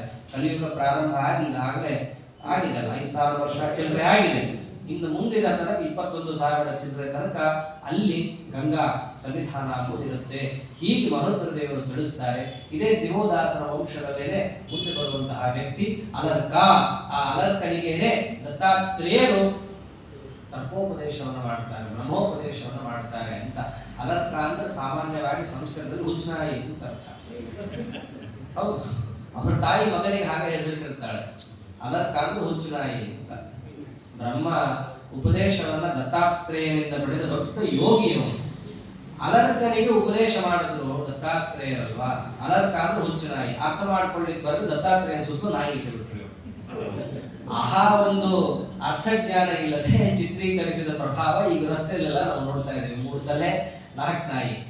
ಇದು ದತ್ತಾತ್ರೇಯನ ಚಿತ್ರ ಅಂತ. ಹಾಗಿಲ್ಲ, ಅಲರ್ಕನಿಗೆ ಉಪದೇಶ ಮಾಡಿದ್ರು ಅಂದ್ರೆ ಅವನ ಹೆಸರು ಅಲರ್ಕ ಅಷ್ಟೇ. ಅವನು ದಿವೋದಾಸನ ವಂಶದಲ್ಲಿ ಬರುವ ದೊಡ್ಡ ಕ್ಷತ್ರಿಯ ಭೂಪಾಲ. ಹೀಗೆ ಆ ಅಲರ್ಕನ ಪ್ರಭಾವ ಎಂಬುದಿರೋದು. ಇದೆಲ್ಲವೂ ಕೂಡ ಅನೇನ ಅನ್ನುವಂತಹ ಪುರೂರುವನ ಮಗನಲ್ಲಿ ಬರೋದು. ಇನ್ನು ನಹುಷನ ವಂಶ ಅಂತೂ ಜಗತ್ ಪ್ರಸಿದ್ಧವಾದದ್ದು. ನಹುಷನ ಮಗನೇ ಯಯಾತಿ.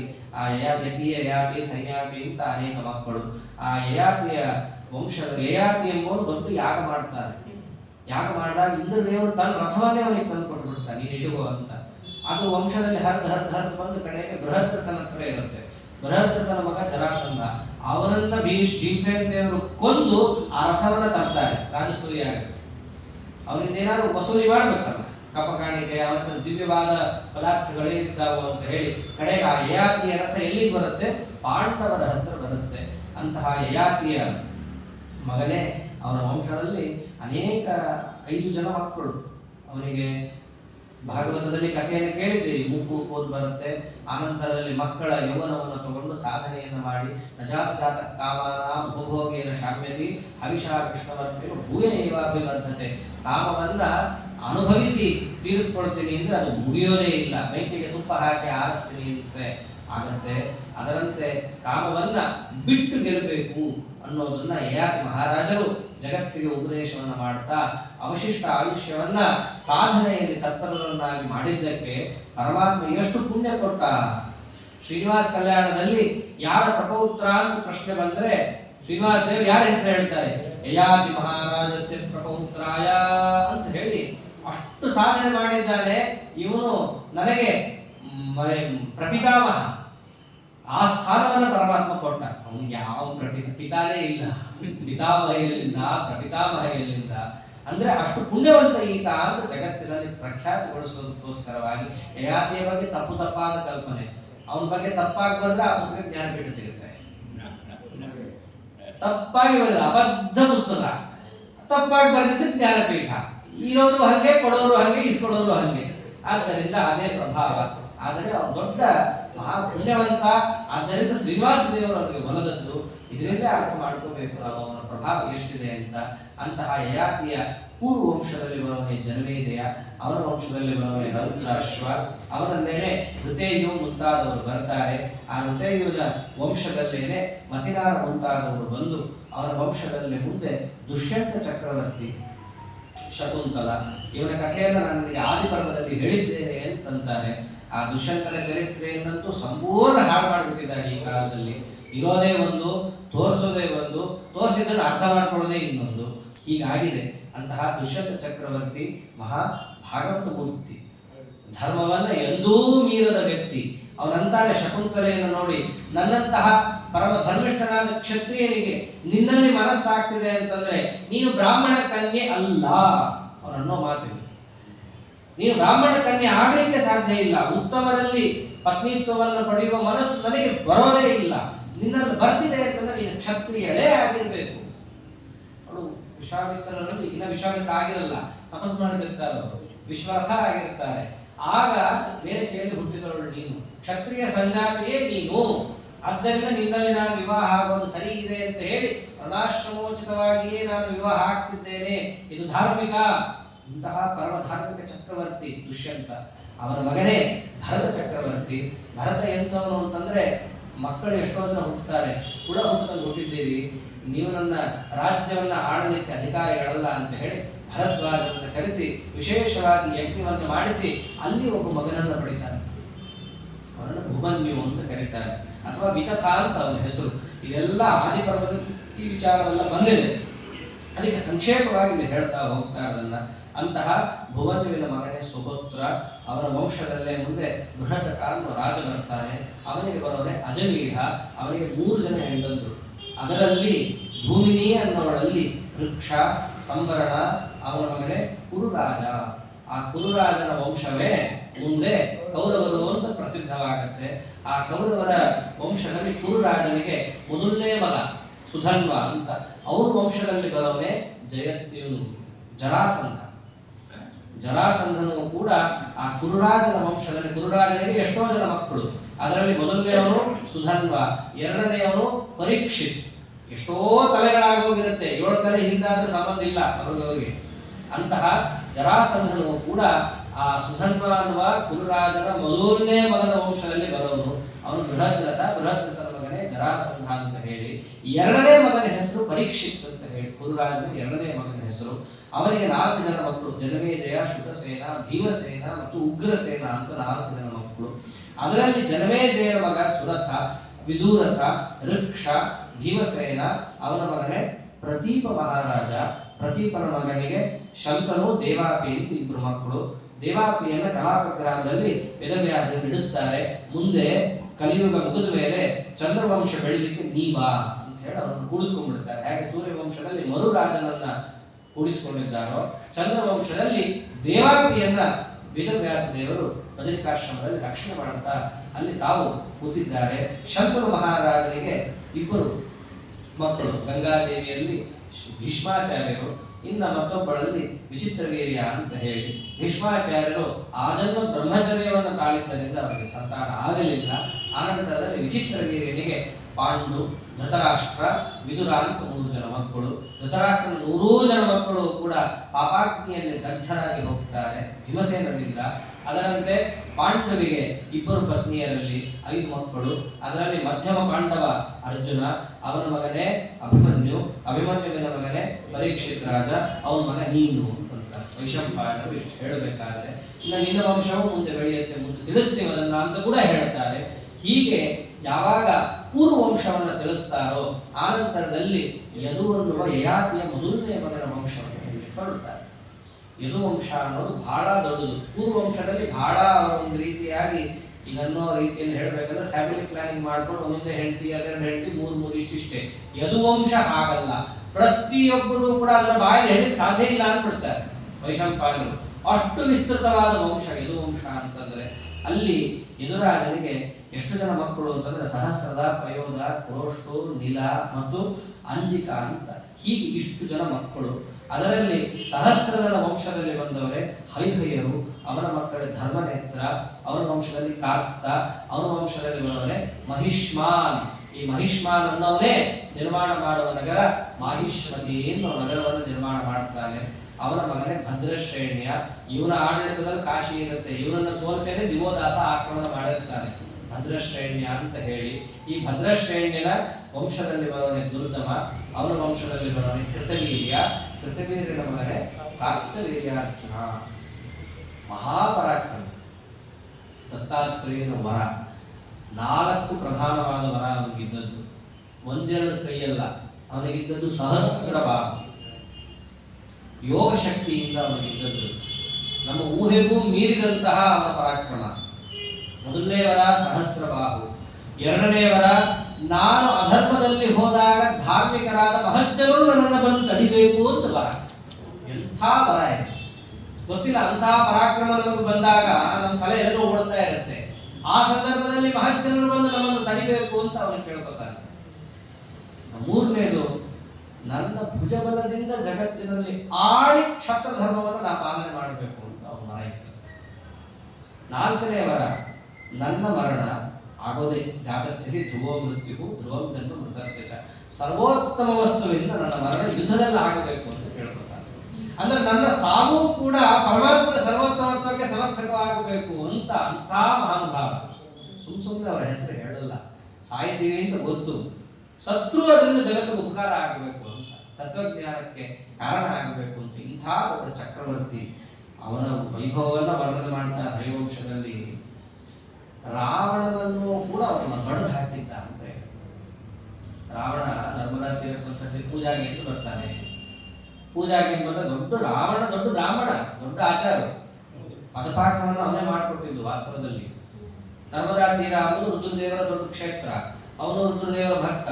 ನರ್ಮದಾ ತೀರಕ್ಕೆ ಬಂದು ಪೂಜಾ ಅಂತ ಮಾಡ್ಲಿಕ್ಕೆ ಗಂಗೆಯಲ್ಲಿ ಕೂತ್ರೆ ಒಮ್ಮಿಂದೊಮ್ಮೆ ಪ್ರವಾಹ, ಪ್ರವಾಹ ಬಂತಲ್ಲ ಅಂತ ನರ್ಮದಾ ತೀರದಿಂದ ಮೇಲೆ ಹೋಗಿ ನಿಂತ. ಮೇಲೆ ಹೋಗಿ ನಿಂತ ತಕ್ಷಣ ನೀರು ಕೆಳಗೆ ಇಳಿದು ಹೋಗ್ಬೇಕು.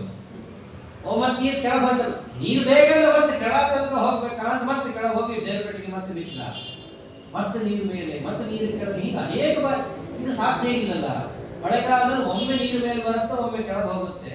ಏಕಾಏಕಿ ನೀರು ಮೇಲೆ, ಏಕಾಏಕಿ ನೀರು ಕೆಳಗೆ ಹೇಗೆ ಅಂತ ಹೇಳಿ ಸ್ವಲ್ಪ ಮುಂದೆ ಹೋಗಿ ನೋಡ್ತಾನೆ ಈ ಮಹಾನುಭಾವ. ನರ್ಮದಾ ತೀರದ ಅಡ್ಡ 500 ಕೈಯನ್ನ ಇಟ್ಟಾಗ ನರ್ಮದಾ ನದಿ ತಡೆದೋಯ್ತು ಅಂದ್ರೆ ಡ್ಯಾಮ್ ತರ ಆಗೋಯ್ತದು. ಅವನೊಂದು ಕೈ ತೆಗೆದ್ರೆ ನೀರು ಹೋಗಬೇಕು, ಕೈ ತೆಗೆದ್ರೆ ನೀರು ಜಾಸ್ತಿ ಆಗಬೇಕು, ಕಡಿಮೆ ಆಗಬೇಕು. ಇಂಥ ಯೋಗ ಶಕ್ತಿ ದತ್ತಾತ್ರೇಯನ ವರಬಲದಿಂದ ಇದ್ದದ್ದು. ಅವ್ನು ದೂರದಿಂದ ಅಲ್ಲೇ ಕೂಗದ, ದಡದ ಮೇಲೆ ನಿಂತ್ಕೊಂಡು ರಾವಣ ಹಿಂಗೆಲ್ಲ ಮಾಡಬೇಡ ನೀನು ಕೇಳ್ತಾರೆ ಯಾರ್ರಿ. ಒಂದು ಕೈಯಿಂದ ಅನಾಮತ್ತಾಗಿ ರಾವಣನನ್ನ ಎತ್ತಿ ಆ ಹೆಣ್ಮಕ್ಳು ಮಧ್ಯದಲ್ಲಿ ಹಾಕಿಬಿಡ್ತಾರೆ. ಕಾರ್ತಿವೀರ್ಯಾರ್ಜುನ 10 ತಲೆ ಹುಳ ಕಡೆ ಕಾಣಿಸ್ತಿದ್ದ ಅವನು. ಅಂಥ ರಾವಣ ರಾವಣ ರಾವಣ ಅಂತಂತಾರಲ್ಲ, ಕಾರ್ತಿವೀರ್ಯಾರ್ಜುನ ಮುಂದೆ ಏನೂ ಅಲ್ಲ ಅವನ ಪ್ರಭಾವ. ಹೀಗಾಗಿತ್ತು. ಅನಾಮತ್ತಾಗಿ ಎತ್ತೆತ್ತು ಒಗಿತಾ ಇದ್ದಾನೆ. ಕಾರಣ ದತ್ತಾತ್ರೇಯನ ಬರಬಲ. ರಾವಣನನ್ನು ಅವನ ಅನಾಮತ. ಇದೆಲ್ಲ ರಾವಣನಿಗೆ ಪರ್ಸನಲ್ ಆದ ಅವಮಾನ, ಯಾರಿಗೂ ಗೊತ್ತಿಲ್ಲ, ಅವನೊಬ್ಬನೇ ಇದ್ದದ್ದು. ಈ ಎಲ್ಲ ಜಗತ್ತಿನಲ್ಲಿ ಪೇಪರಲ್ಲಿ ಹಾಕ್ಸಿದ್ದು ಯಾರಂದ್ರೆ ಹನುಮಂತ ದೇವರು. ಆ ಹನುಮಂತ ದೇವರನ್ನ ಬಂಧಿಸಿ ತಂದಿಟ್ಟಾಗ ನೀ ಯಾರು ಅಂತ ಕೇಳ್ತಾರೆ ರಾವಣ. ಅವಾಗ ಹೇಳ್ತಾರೆ, ನೀನು ಯಾರ ಕೈಯಲ್ಲಿ ನರ್ಮದಾ ತೀರದಲ್ಲಿ ಹೊಡೆತ ತಿಂದ್ಯೋ ಅಂತಹ ರಾವಣ, ಅಂತಹ ಕಾರ್ತಿವೀರ್ಯಾರ್ಜುನನನ್ನ ಕೊಂದಂತಹ ಪರಶುರಾಮ ದೇವರನ್ನ ಗೆದ್ದಂತಹ ರಾಮಸ್ಯ ದೂತೋಸ್ಮಿಹಂ ಅಂತಂತಾರೆ. ಇವೆಲ್ಲ ಪರ್ಸನಲ್ ಆದದ್ದು, ಯಾರಿಗೂ ಗೊತ್ತಿಲ್ಲ. ಊರು ತುಂಬಾ ಹೇಳ್ಕೊಂಡ್ಬಂದವ್ರು ಯಾರು ಅಂತಂದ್ರೆ ಹನುಮಂತೇವರು. ಅಂತಹ ಕಾರ್ತಿವೀರ್ಯಾರ್ಜುನನನ್ನ ಗೆದ್ದ ಮಹಾಪ್ರತಾಪಿಯಾದಂಥವ್ರು ಯಾರು ಅಂತಂದ್ರೆ ಪರಶುರಾಮ ದೇವರು. ಅದನ್ನೇ ಕೇಳ್ಕೊಂಡಿರ್ತಾನೆ. ಮತ್ತಷ್ಟೇ ಅಲ್ಲ, ಪರಶುರಾಮ ದೇವರೇ ಅವನನ್ನು ಕೊಲ್ಲಿಕ್ಕೆ ಮತ್ತೊಂದು ಕಾರಣವೂ ಇರುತ್ತೆ. ಏನ ಕಾರಣ ಅಂತಂದ್ರೆ, ಅಗ್ನಿ ಅವನ ಹತ್ರ ಬಂದು ವರ ಕೇಳ್ತಾನೆ. ಎಲ್ಲರಿಗೂ ಕೂಡ ಏನು ಬೇಕಾದ್ದು ಕೊಟ್ಟು ತೃಪ್ತಿಪಡಿಸ್ತೀನಿ ಅಂತ ಕ್ಷತ್ರ ಧರ್ಮ. ಅಗ್ನಿ ಬಂದು ಕೇಳ್ತಾನೆ ಅವನ ಹತ್ರ, ನನಗೆ ಹಸಿವಾಗಿದೆ, ನನಗೆ ಏನಾದ್ರು ಕೊಡು ಅಂತ. ಏನು ಬೇಕು? ನನಗೆ ಎಲ್ಲಾ ಭೂಮಂಡಲ ಬೇಕು ಆಹಾರ ತಗೊಳ್ಳಕ್ಕೆ. ತಥಾಸ್ತು ಕೊಟ್ಟುಬಿಡ್ತಾನೆ. ಎಲ್ಲ ಸುಡ್ತಾ ಬರ್ತಾನೆ ಅಗ್ನಿ. ಸುಡ್ತಾ ಸುಡ್ತಾ ವಸಿಷ್ಠಾಶ್ರಮ ಸುಟ್ಬಿಡ್ತಾನೆ. ವಸಿಷ್ಠರಂದ್ರು, ಅಲ್ಲ ನಿಂದ ನೀ ಕೊಟ್ಟುಕೋ, ನನ್ನ ಆಶ್ರಮ ಸುಡೋದು ನೀನು ಯಾರು ಅನುಮತಿ ಕೊಡ್ಲಿಕ್ಕೆ ಅಂದ್ರು ಅವರು. ತಕ್ಷಣ ಅವರಂತ, ಯಾವ ಅಗ್ನಿಯಿಂದ ನನ್ನ ಆಶ್ರಮ ಸುಡ್ತೀಯೋ ಅದೇ ಅಗ್ನಿ ಬಂದು ನಿನ್ನನ್ನು ಸುಡುತ್ತೆ ಅಂತ ಅಂತಾರೆ. ಅದಕ್ಕೆ ಪರಶುರಾಮ ದೇವರು ಯಾರು? ಅಗ್ನಿ ಅಂತ ಅಗ್ನಿ ಪರಶುರಾಮ. ವಸಿಷ್ಠರ ಶಾಪಕ್ಕೂ ಕೂಡ ಅಲ್ಲಿರುತ್ತೆ. ಅಗ್ನಿ ಏನು ಸರ್ವೋತ್ತಮ ಅಲ್ಲ, ಅಗ್ನಿ ಸುಡಕ್ಕೆ ಅವನನ್ನು ಆಗೋದೂ ಇಲ್ಲ. ಅವನು ವರ ಇದೆ ಸರ್ವೋತ್ತಮವನ್ನು ಸುಡಬೇಕು ಅಂತ ಹೇಳಿ. ಅದಕ್ಕೆ ಅಗ್ನಿಯಂತರ್ಗತನಾದಂತಹ ಪರಶುರಾಮನೇ ಬಂದು ಅವನನ್ನ ಆಹುತಿಯನ್ನು ತಗೊಳ್ಳುವಂತಹ ಪ್ರಸಂಗ ಬರುತ್ತೆ. ಅದರಲ್ಲಿ ತಪ್ಪು ಮಾಡ್ತಾನೋ ಅದು ಜಮದಗ್ನಿಗಳ ಅಪರಾಧ. ತಡೀತಾರೆ ಜಮದಗ್ನಿಗಳು. ದೊಡ್ಡವರ ಹತ್ರ ವರ ಕೇಳಬೇಕಾದ್ರೆ ಇದೊಂದು ಎಚ್ಚರಿಕೆ ಇರಬೇಕು. ಅಪರಾಧ ಮಾಡಬೇಕಾದ್ರೆ ದೊಡ್ಡವ್ರನ್ನ ತಡಿಬೇಕು ಅಂತ ವರ. ತಡೆದ ಮೇಲೆ ನಾನು ನಿಲ್ಲಿಸ್ಬೇಕು ಅಂತ ಅವನೇನು ಕೇಳ್ಕೊಂಡಿರ್ಲಿಲ್ಲ.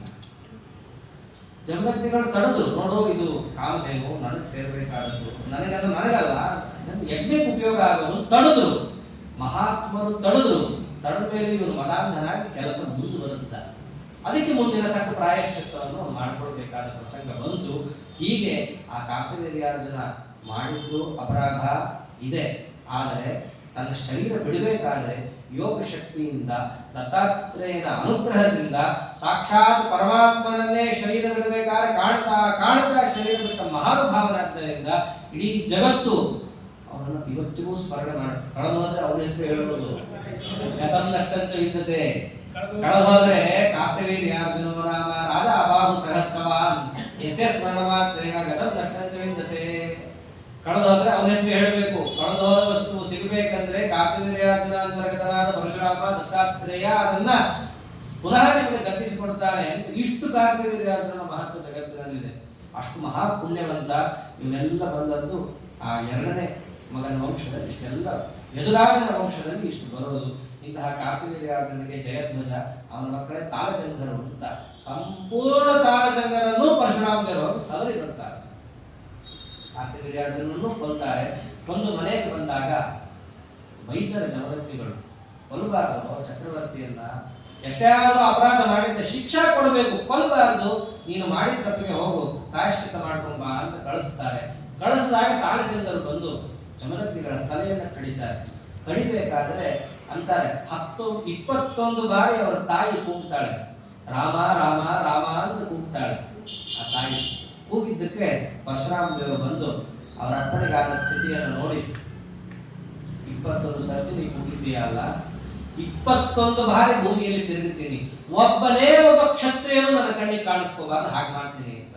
ಯಚ್ಚನ್ನ ಬ್ರಹ್ಮದ್ರೋಹೋ ನೃಣಾಂ ತ್ರಿಸಪ್ತ ಕೃತ್ವ ಕುಪಿತಃ ಯಚ್ಚನ್ನ ಬ್ರಹ್ಮದ್ರೋಹೋ ನೃಣಾಂ 21 ಬಾರಿ ಭೂಮಿಯನ್ನ ಪ್ರದಕ್ಷಿಣ ಮಾಡಿ ಒಬ್ಬನೇ ಒಬ್ಬ ಕ್ಷತ್ರಿಯನು ಇರಬಾರದು ಅಂತ ಹೇಳಿ ಅವರ ರಕ್ತದಿಂದ ಸರೋವರಗಳನ್ನು ತುಂಬಿಸ್ಬಿಡ್ತಾರೆ. ಸಮಂತ ಪಂಚಕ ಅಂತ ಅದಕ್ಕೆ ಪ್ರಸಿದ್ಧವಾಗುತ್ತೆ. ಅಂತಹ ಸರೋವರದಲ್ಲಿ ಎಲ್ಲ ಆದ್ಮೇಲೆ ಅವರ ತಂದೆಯನ್ನ ಅಂತ್ಯಕ್ರಿಯೆಯನ್ನು ಪರಶುರಾಮ ದೇವರು ಮಾಡಿದ್ರು ಅಂತ ಹೀಗೆ ಆ ಪರಶುರಾಮ ದೇವರ ವೈಭವ ಅನ್ನೋದಲ್ಲಿ ಪ್ರಸಿದ್ಧವಾಗುತ್ತೆ. ಅಂತಹ ಮೊದಲನೇ ಮಗನ ವಂಶದಲ್ಲಿ ಇಷ್ಟು ಬಂದ್ರೆ, ಎರಡನೇ ಮಗ ಪಯೋಧ ಅಂತ ಅವ್ರ ವಂಶದಲ್ಲಿ ಬರೋರೆ ಮಧುಗಳು. ಮಧುಗಳ ವಂಶದಲ್ಲಿ ಬಂದದ್ದರಿಂದ ಅವರ ವಂಶದಲ್ಲಿ ಬಂದ ಎಲ್ಲರೂ ಮಾಧವ ದೇವರು ಪ್ರಸಿದ್ಧರಾಗ್ತಾರೆ. ಇನ್ನು ಮೂರನೇ ಮಗ ಕ್ರೋಷ್ಟು ಅಂತ ಹೇಳಿ ಅವರ ವಂಶದಲ್ಲೇನೆ ಮುಂದೆ ಬರೋನೆ ಅನಮಿತ್ರ, ಅದರಂತೆ ಯುಧಾಜಿತ ಅಂತ ಅನೇಕ ಮಕ್ಕಳುಗಳು ಬರ್ತಾರೆ. ಅನಮಿತ್ರನ ವಂಶದಲ್ಲಿ ಬರೋನೇನೆ ವೃಷ್ಣಿ, ಅಂಧಕ ಮುಂತಾದವರೆಲ್ಲರೂ ಬರ್ತಾರೆ. ಅವರ ವಂಶದಲ್ಲೇನೆ ಶ್ವಫಲ್ಕ ಅನ್ನೋರು ಬರ್ತಾರೆ. ಶ್ವಫಲ್ಕನ ಮಗನೇ ಶ್ವಾಫಲ್ಕಿ, ಅಕ್ರೂರ ಅಂತ ಪ್ರಸಿದ್ಧನಾಗ್ತಾನೆ. ಆನಂತರದಲ್ಲಿ ಕ್ರೋಷ್ಟುವಿನ ಮೂರನೇ ಮಗ ಏನು ದೇವಮೀದುಷ ಅಂತ ಒಬ್ಬ ಇದ್ದಾನೋ ಅವರ ವಂಶದಲ್ಲೇನೆ ಮುಂದೆ ಬರೋನೆ ಶೂರಸೇನ ಮಹಾರಾಜ. ಈ ವಂಶದಲ್ಲಿ ಅವನು ಬರ್ತಾನೆ. ಶೂರಸೇನ ಮಹಾರಾಜನಿಗೆ ಅನೇಕ ಜನ ಮಕ್ಕಳು. ಅದರಲ್ಲಿ ಅವನು ಕುಂತಿ ಭೋಜನಿಗೆ ತನ್ನ ಒಬ್ಬ ಮಗಳನ್ನ ಪೃಥಾ ಅಂತ ಇದ್ದವಳನ್ನ ದತ್ತುಗೆ ಕೊಡ್ತಾನಾದ್ದರಿಂದ ಅವಳಿಗೆ ಪೃಥಾ ಅನ್ನೋಳು ಕುಂತಿ ಅಂತ ಪ್ರಸಿದ್ಧಳಾಗ್ತಾಳೆ. ಮೊದಲನೇ ಮಗ ವಸುದೇವ, ಅವನು ಹುಟ್ಟಿದಾಗ ದೇವಲೋಕದಲ್ಲಿ ದುಂದುಬಿ ಎಂಬುದು ಮೊಳಗುತ್ತೆ. ಯಾರ ನಿಮಿತ್ತ ಮಾಡಿ ಸಾಕ್ಷಾತ್ ಜಗದೀಶ್ವರ ಅವತಾರ ಮಾಡೋರಿದ್ದಾನೋ ಅವನು ಬಂದರೆ ನಾವೇನ್ ಮಾಡಬೇಕು, ದುಂದುಬಿನಾದವನ್ನ ಮಾಡಬೇಕು ಅಂತ ಹೇಳಿ ಇಡೀ ಜಗತ್ತು ಅವನ ಆಗಮನವನ್ನ ಕೇಳಬೇಕು ಅಂತ ಹೇಳಿ ದೇವ ದುಂದುಬಿಗಳು ಮೊಳಗಿದ್ದಕ್ಕೆ ಅವನಿಗೆ ಆನಂದ ದುಂದುಬಿ ಅಂತಾನೆ ಹೆಸರಿಡ್ತಾರೆ. ಅಂತಹ ವಸುದೇವ ಅವನಲ್ಲಿ ಅವತಾರ ಮಾಡಿದವನೇ ದೇವಕಿಯನ್ನು ನಿಮಿತ್ತ ಮಾಡಿ ಸಾಕ್ಷಾತ್ ಯದುಕುಲ ಲಲ್ಲಾಮನಾದಂತಹ ಶ್ರೀಕೃಷ್ಣ ಪರಮಾತ್ಮ ಯದುರಾಜನಿಗೆ ಬಂದಿತ್ತು ಮನಸ್ಸಲ್ಲಿ, ನನಗೆ ನಮ್ಮಪ್ಪ ಚಕ್ರವರ್ತಿ ಪಟ್ಟವನ್ನು ಕೊಡಲಿಲ್ಲ, ಯಯಾತಿರಾಜ ಅವನಿಗೆ ಶಾಪವನ್ನು ಕೊಡ್ತಾನೆ, ನನ್ನನ್ನು ನೀನು ಸರಿಯಾಗಿ ಸತ್ಕರಿಸಲಿಲ್ಲ, ಅಪ್ಪ ಕೇಳಿದ್ದು ನೀನು ಕೊಡಲಿಲ್ಲ, ಆದ್ದರಿಂದ ನಿನಗೆ ಚಕ್ರವರ್ತಿತ್ವ ಇಲ್ಲದೆ ಹೋಗಲಿ ಅಂತ ಶಾಪ ಕೊಟ್ಟಿರ್ತಾನೆ. ಅವನು ಅವನಿಗೆ ಯೌವನ ಕೊಟ್ಟಿರಲ್ಲ. ಅವಾಗ ಯದುರಾಜ ಸಂಕಲ್ಪ ಮಾಡುತ್ತಾನೆ, ನನಗೆ ಚಕ್ರವರ್ತಿ ಪಟ್ಟ ಕೊಟ್ಟರಷ್ಟು ಇಟ್ಟರಷ್ಟು ಬಿಟ್ಟರಷ್ಟು ನನ್ನ ವಂಶದಲ್ಲಿ ಬರುವಂತಹ ವ್ಯಕ್ತಿ ಯಾರು ಅಂದ್ರೆ ಜಗತ್ ಚಕ್ರವರ್ತಿಯೇ ಆಗಿರ್ಬೇಕು ಅಂತ ಹೇಳಿ ಅವಾಗಿಂದ ನಡೆದ ತಪಸ್ಸದು. ಪರಮಾತ್ಮನ ಅವತಾರ ಒಂದು ವಂಶದಲ್ಲಿ ಆಗಬೇಕಂದ್ರೆ ಅದು ಒಬ್ಬರಿಬ್ಬರು ತಪಸ್ಸಾದ್ರೆ ಸಾಲದು. ಪರಮಾತ್ಮನ ಅವತಾರ ಆಗಬೇಕಂದ್ರೆ ಇಡೀ ವಂಶದವರ ತಪಸ್ಸಲ್ಲಿ ಸೇರಬೇಕಾಗುತ್ತೆ. ಅಂತಹ ಸಮಸ್ತ ವಂಶದ ಪುಣ್ಯ ಫಲರೂಪವಾಗಿ ವಸುದೇವ ತನ್ನ ಪುಣ್ಯವೂ ಇತ್ತು, ಬ್ರಹ್ಮದೇವರ ಹತ್ರ ತಾನು ವರ ಪಡೆದಿದ್ದ. ಪರಮಾತ್ಮ ಅವತಾರ ಮಾಡ್ತಾನಂತೆ. ಅವತಾರ ಮಾಡಿದ್ರೆ ಕಶ್ಯಪರು ಕೇಳ್ಕೊಂಡಿದ್ರು, ನಾನು ಭೂಮಿಗೆ ಹೋಗ್ಲೇಬೇಕು. ಹೋದಾಗ ಪರಮಾತ್ಮ ನನ್ನನ್ನು ನಿಮಿತ್ತ ಮಾಡಿಕೊಂಡು ಜಗತ್ತಿನಲ್ಲಿ ಅವತಾರ ಮಾಡುವಂತ ವರವನ್ನು ಕೊಡ್ರಿ. ಇಷ್ಟು ಪುಣ್ಯವನ್ನ ಸೇರಿದ್ದರಿಂದಾಗಿ ಸಾಕ್ಷಾತ್ ಪರಮಾತ್ಮನೇ ಯದುಕುಲ ಲಲಾಮನಾಗಿ ವಸುದೇವನನ್ನು ನಿಮಿತ್ತ ಮಾಡಿಕೊಂಡು ಕೊಟ್ಟ ಅವತಾರವೇ ಶ್ರೀಕೃಷ್ಣಾವತಾರ. ಅಂತಹ ಕೃಷ್ಣ ಬಲರಾಮ ಅನೇಕ ಜನರು ಬರ್ತಾರೆ. ಅದರಂತೆ ಗೌಂಡ್ರಕ ವಾಸುದೇವ ಅವರ ಕಥೆಯನ್ನು ಅವರ ವಂಶವನ್ನು ಕೂಡ ಅಲ್ಲಿ ಹೇಳ್ತಾರೆ. ಇಂತಹ ಕೃಷ್ಣ ಪರಮಾತ್ಮ ಅವತಾರ ಮಾಡಿದ ಅಂತ ಕೇಳಿದಾಗ ಜನಮೇಂದ್ರಿಯ ಅಂದ, ನೀವು ನಮಗೆ ಕೃಷ್ಣ ಪರಮಾತ್ಮ ಯಾತಕ್ಕಾಗಿ ಅವತಾರ ಮಾಡಿದ ಅಂತ ನಮಗೆ ವಿಸ್ತಾರವಾಗಿ ಹೇಳಬೇಕು. ನೀವು ಬ್ರಹ್ಮಜ್ಞಾನಿಗಳು, ಲೌಕಿಕ ಪಾರದೃಶ್ವರು, ಎಲ್ಲವನ್ನೂ ತಾವು ತಿಳಿದವರು. ಸಾಮಾನ್ಯವಾಗಿ ಕೃಷ್ಣ ಯಾಕೆ ಬಂದ ಅಂತ ನಮಗೆ ಗೊತ್ತಿಲ್ಲ. ಹೊರಗಿನ ಜಗತ್ತಿನ ಕಥೆ ಏನಿದೆಯೋ ಅಷ್ಟು ಮಾತ್ರ ನಾವು ಕೇಳಿದವರು. ಮೇಲಿನ ಸ್ವರ್ಗಾದಿ ಲೋಕಗಳಲ್ಲಿ ಏನ್ ನಿಮಿತ್ತ ಆಯಿತು, ಅಲ್ಲಿ ಯಾವುದನ್ನು ನಿಮಿತ್ತ ಮಾಡಿಕೊಂಡು ಪರಮಾತ್ಮ ಬಂದ, ಅಂಶಾವತರಣ, ಇವೆಲ್ಲವನ್ನ ತಾವು ತಿಳಿಸಬೇಕು ಅಂತ ಕೇಳಿದಾಗ ಯಾವ ರೀತಿಯಾಗಿ ಜನನೇ ಜೈನಿಕ ವೈಶಂಪಾದ ತಿಳಿಸಿದ್ರು ಇತ್ಯಾದಿ ಭಾಗವನ್ನ ನಾಳೆ ದಿವಸ ನೋಡೋಣ ಅಂತ ಹೇಳ್ತಾ ಅಧ್ಯಯನಾಮತಿ ಕಥಾಭಿಪ್ರಾಯ ಶ್ರೀಕೃಷ್ಣಾರ್ಪಣಮಸ್ತು. ಹರೇ